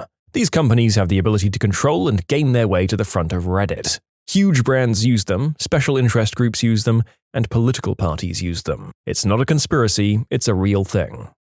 Well, this comment was written in 2018, and while it might have seemed like shocking news then, with the greater proliferation of AI and the potential realization of the dead internet theory, I think it seems basically trivial now. I'd believe that it was happening then. The arms on a Tyrannosaurus Rex skeleton are backwards. They ought to be rotated 180 degrees. Seriously, what good are those stubby little arms for? We found out relatively recently that T-Rex had feathers. It's now an established fact. T-Rex were not covered in scales, but in feathers, like a bird. Take the arms on a T-Rex and flap them around 180 degrees, and now you have wings like an ostrich. We used to think of almost all dinosaurs as lizard-like. In fact, the name means terrible lizard. Now we know that many different animals that we think of as dinosaurs were more bird-like than lizard-like. Tyrannosaurus Rex had wings. Not big wings to fly with, but wings that were perhaps something like that of an ostrich, cassowary, or emu, although likely much smaller in proportion to their body. Ostriches used their wings in mating rituals to make themselves appear larger and to signal and communicate. Perhaps T-Rex used theirs for something similar. They didn't have useless, stubby little arms. Okay, so here's my conspiracy theory. Facebook purposely attempts to ruin people's relationships because the drama gets more views, and more views sell more ads. Several years ago, they introduced a feature so that your comments on other pages would show up in your friends' feeds. So if you're secretly an atheist and you comment on some atheist page, it shows up in your devout Southern Baptist Grandma Muriel's timeline, even though it's a conversation that has nothing to do with her and there's no reason for it to be. As a result, Facebook outs you to your family, and Grandma is typing away at all of the evil Satanists trying to corrupt her grandson. And if you comment on a public post, it's unavoidable. You used to be able to control who could see your comments, even on public posts by other pages, but at the same time Facebook introduced their tattletale feature, and they took that ability away. Now if they were to stumble across the same page, they'd be able to see your comment. But after that change, Facebook started pointing everybody you know directly to it. Not to mention, the privacy settings are more difficult to find, difficult to understand, and with each passing year gives you less and less control over who sees what. By forcibly combining everybody's social circles, Facebook is trying to generate conflict. They want to generate conflict because the conflict happens on Facebook, which means people logging onto Facebook more often and seeing more ads. They're essentially an internet tabloid, except instead of showcasing the personal drama of celebrities for clicks and sales, they're doing it to you instead. Ever notice how the vast majority of family dramas, relationship fights and stuff, these days they happen on Facebook? That's by design. Facebook is literally destroying the social fabric to make a buck, consuming relationship stability like it's an oil refinery consuming crude. All rocks are soft until you go touch them. Sounds like my… never mind. I think that the ballistic missile threat that was sent to Hawaii's cell phones saying, "Seek shelter, this is not a drill," that was later deemed as a mistake, was in fact a real missile that was intercepted before impact. That William Shakespeare never wrote any of the works that have been attributed to him. I don't think I believe the theory 100%, but the lack of evidence to support him as a writer is amusing. You see, William Shakespeare was born, lived and died in a small town that consisted of not much more than sheep farmers. His father made sheepskin gloves. Certainly not the life that would have contributed to the knowledge of the many royal topics of Shakespeare's works. Surely the true author of Shakespeare's works would have had the means to travel and learn of all the worldly topics that his works were based on. We do know that he did own the Globe Theatre and that he did work there as an actor. There's no record of his attendance at any schools. He was raised in an illiterate household, and both of his parents signed all legal documents with a mark, which is a sign of illiteracy. There are 6 surviving signatures of Shakespeare, all of them look as if a 4-year-old wrote them. They were all most assuredly written by an illiterate person. All of the signatures were found on documents such as a mortgage contract and his will. There are no surviving original written literary works written by Shakespeare either. There are no surviving personal letters written by him. Surely a letter written from Shakespeare would have been coveted as a prized possession, surely destined to survive to the present day. For contemporary example, all of Mozart's handwritten letters professing his desire to poop on his cousin's face have survived to this present day, but not a single letter written by Will Shakespeare has. The only surviving written documents written in his hand were his will and a few other small pieces. All pieces of his writing that have been found were written in what's called a secretary hand, a very basic form of writing typically used by poorly educated people. There are no surviving official documents that recall him as being a writer in any way. All official documents state that he was a businessman and a real estate owner. Shakespeare's will made no mention of any assets related to writings, books, or anything of that nature. All of these facts paint a picture of a scenario where someone paid William Shakespeare to use him as a pseudonym for their own writings, and perhaps used his position as the owner of a theatre as their own personal value. The best theory about the true authorship was Edward de Vere, the 17th Earl of Oxford. He was well known to be a gifted poet and playwright. He was also known to sponsor companies of actors, and he was a patron of some of the most well-known theatres. Oxford wouldn't have been at liberty to write about the topics found in Shakespeare's works. The only compelling evidence that I've heard from Shakespeare supporters are anecdotes written years after his death by people who knew Shakespeare and referring to him as a writer. I don't find them compelling at all, to be honest. If Shakespeare made an arrangement to act as the author of someone else's works, surely such an arrangement would require Shakespeare to lie to everyone. I'm certain that all of his friends thought he was a writer. The rich orchestrated the recession back in 2008 to take advantage of the market. Memes about the NSA and other spy programs are encouraged by the very agencies spying on us to twist the idea into the absurd and to humanize their agents. Miley Cyrus's crazy streak was all a carefully planned marketing scheme to get her solidified as an A-list celebrity. I believe it was done to make Disney completely cut ties with her and kill the image of Hannah Montana. And it worked, too. Hannah Montana was quite possibly Disney's largest TV show ever, but I haven't seen anyone even mention it in a decade now, despite Disney cashing in on old IPs like Aladdin, Kim Possible, and The Lion King. We have yet to hear even an unsubstantiated rumor regarding Hannah Montana.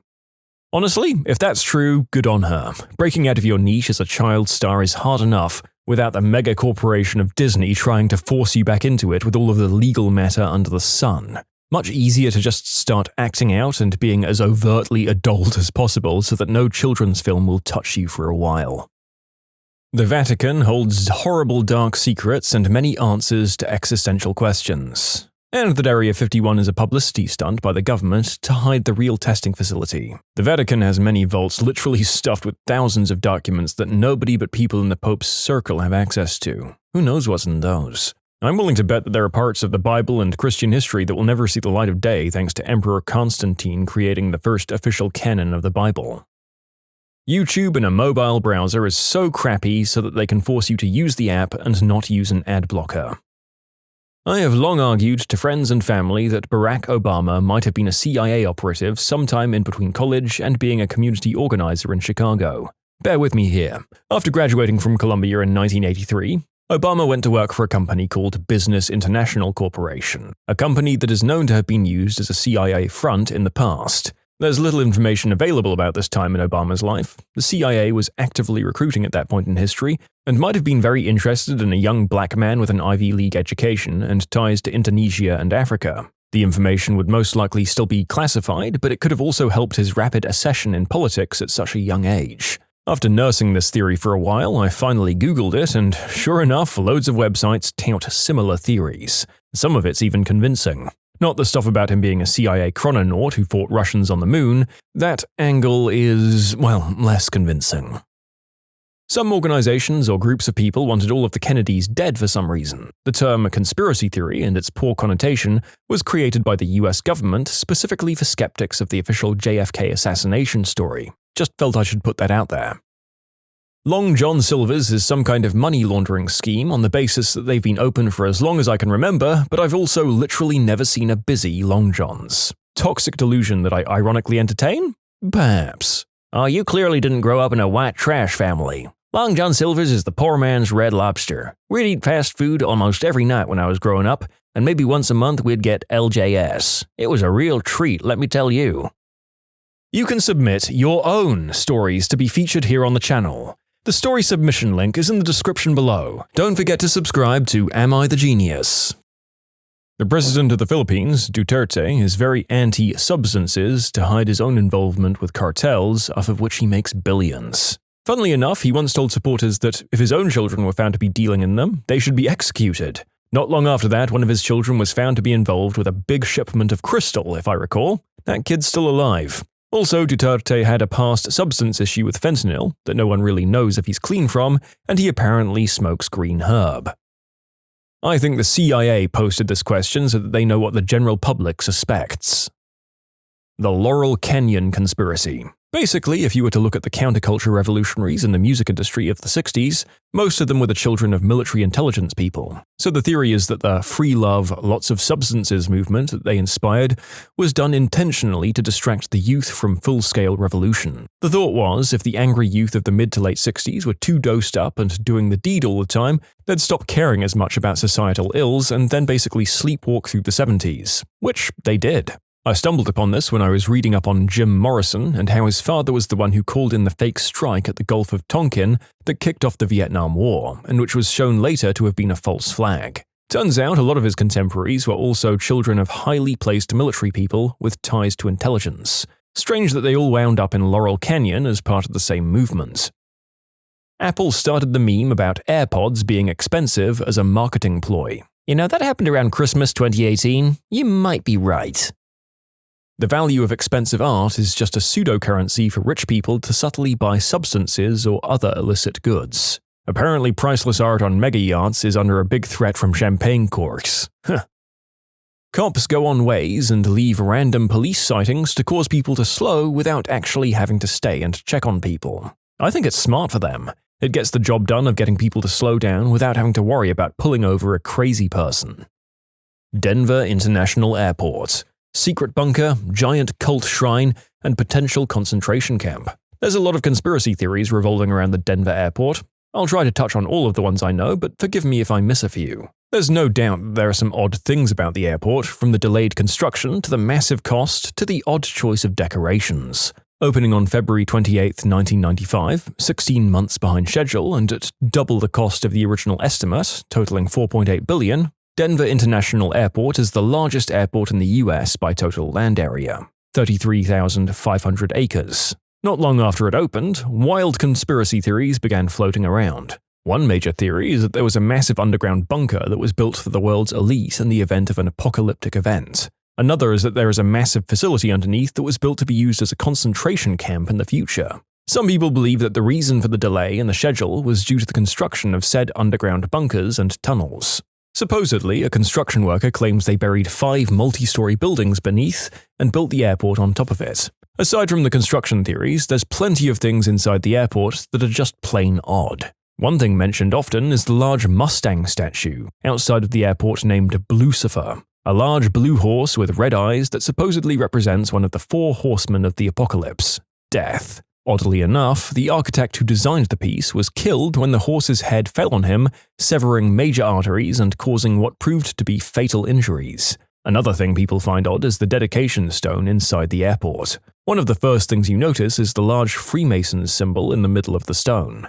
Another thing people point to is the date on the stone, March 19th, 1994, which if you add up the numbers 191994, you get 33, which is a significant number in the Freemasons, as I believe it is the highest level you can reach in the organization. The last odd thing about the dedication stone is that it says near the bottom, New World Airport Commission, contributors. People believe this is a reference to the New World Order, which will supposedly be brought on by the Freemasons or Illuminati. Also noted by conspiracy theorists are the 4 odd and slightly disturbing murals that are displayed in the airport. Some people believe these murals are packed with Freemason iconography and occult references, and even are a telling of the future. In short, Denver Airport is a secret occult superbunker and has some really poor taste when it comes to decorations. Can some of our commenters maybe weigh in on this? I've been through this airport once, and it didn't really strike me as being particularly weird. But this is a long list of very particular blunders. I won't say it's true, but it is noteworthy that it has so many strange features and blunders.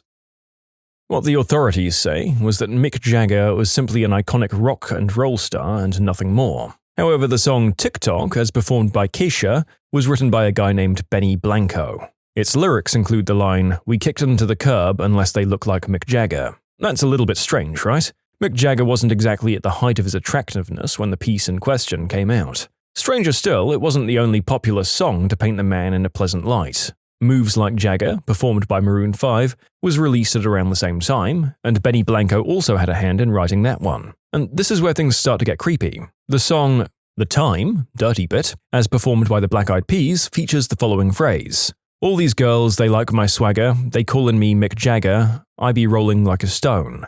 It was written by John DeNicola, who used to produce the music for a band called Kara's Flowers, although you might know them better by their current name of Maroon 5. The song Heart and Soul, as performed by the Jonas Brothers, contains a verse that ends with, "Making mistakes, but that won't matter if you can swag like old Mick Jagger." Antonina Almaso wrote the piece, and she is managed by Downtown Music Publishing. Care to guess who else they manage? Well, here's a hint. It rhymes with Balloon Hive. This web of connections extends all through the recording industry, but one thing remains unclear. What's the link back to Mick Jagger himself? There's got to be something, because if you only look at Google Trends, you'll see that his popularity spiked with the release of each song. The only time in recent memory when it's been higher is during a period in March of 2014, when his girlfriend died. Some people have suggested that the man's name is just easy to rhyme with. Swagger, right? But the popular usage of the word, in reference to something other than a walking gait, came about after the aforementioned songs had hit the airwaves. In other words, Jagger prompted swagger, not the other way round. Why does it seem to be a cabal of artists trying to artificially inflate the performer's appeal and popularity? What benefit is there in promoting an aging rock star? Who's actually behind this odd trend? In order to answer those questions, we need to turn to Vivendi. This is a company which owns a lot of stuff. Their subsidiaries include Dailymotion, Ubisoft, Gameloft, and the Universal Music Group. The Rolling Stones signed to Universal Music in 2008. In 2010, all of the songs listed above were released. Look at those Google Trends again. 2008 marked Mick Jagger's lowest ever dip in popularity, and the slump continued until February of 2010, right after TikTok became the most popular song on the radio. In September of the same year, the Rolling Stones re-released their Rare concert movie, securing the #1 spot on 4 different countries' charts, the US and the UK being 2 of them, second place on 4 more, and a double platinum certification in Canada. Strangely enough though, the only other place besides the United States where platinum status was achieved was in France, which is where Vivendi is located. What if all of this was being carefully planned and executed? What if there's a shadowy organization that's intent on promoting Mick Jagger for their own profit? What if I made up all of this on a whim and just found whatever tenuous evidence I could to support it? In short, Mick Jagger is a puppet of the recording industry. The recommended food pyramid is created by the FDA, but the FDA is funded by a lot of certain food industries, poultry, and dairy. They in turn made the recommendation nutrition based off their funding by these companies, and not based on a well-balanced diet. There was an episode of The West Wing where they were redoing the pyramid into a plate. 4 portions of the plate and a glass of milk to the side. They had to scrap the idea because the cheese lobby was annoyed that milk was being represented as the only dairy, and Wisconsin is a swing state. Kennedy was killed by the CIA. I would never trust the CIA, and definitely not the 60s CIA. The CIA doesn't even trust the CIA. The government experiments on the mentally insane because nobody will believe someone with that kind of medical history. The Phantom Cosmonaut Conspiracy. Pretty much, the short story is that Yuri Gagarin was not the first man to go to space, but the first one to go and come back alive. It just seems like such a USSR thing to do.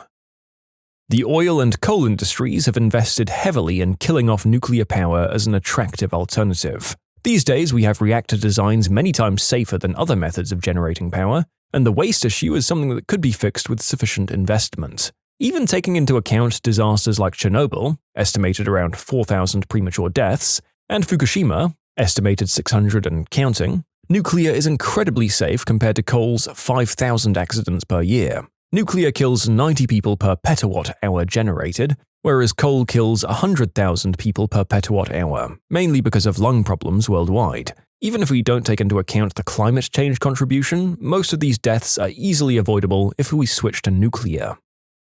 Multiple football World Cups have been influenced either by governments hosting them or other entities out for their own gain. 2002 South Korea and Japan, and 1978 in Argentina are the two most obvious ones that come to mind. I have a few that I love. First, Kobayashi the competitive eater is really just a fantastic up-close sleight-of-hand artist. Second, weather forecasters buy stock in supermarket chains and then over-exaggerate winter storms. And third, weather control. Shh. That Big Bread paid toaster manufacturers to put in a setting that's too high so that people would burn their toast, meaning that they sell more bread. The Reddit search function is intentionally bad, or not purposely bad, but they know how to fix it but refuse to, all to encourage more new posts. When you subscribe, make sure to hit the bell to turn on notifications. Put the playlist on in the background to finish listening to all of the stories. And if you like Am I the Genius, give Am I the Jerk a shot. Everything linked in the description.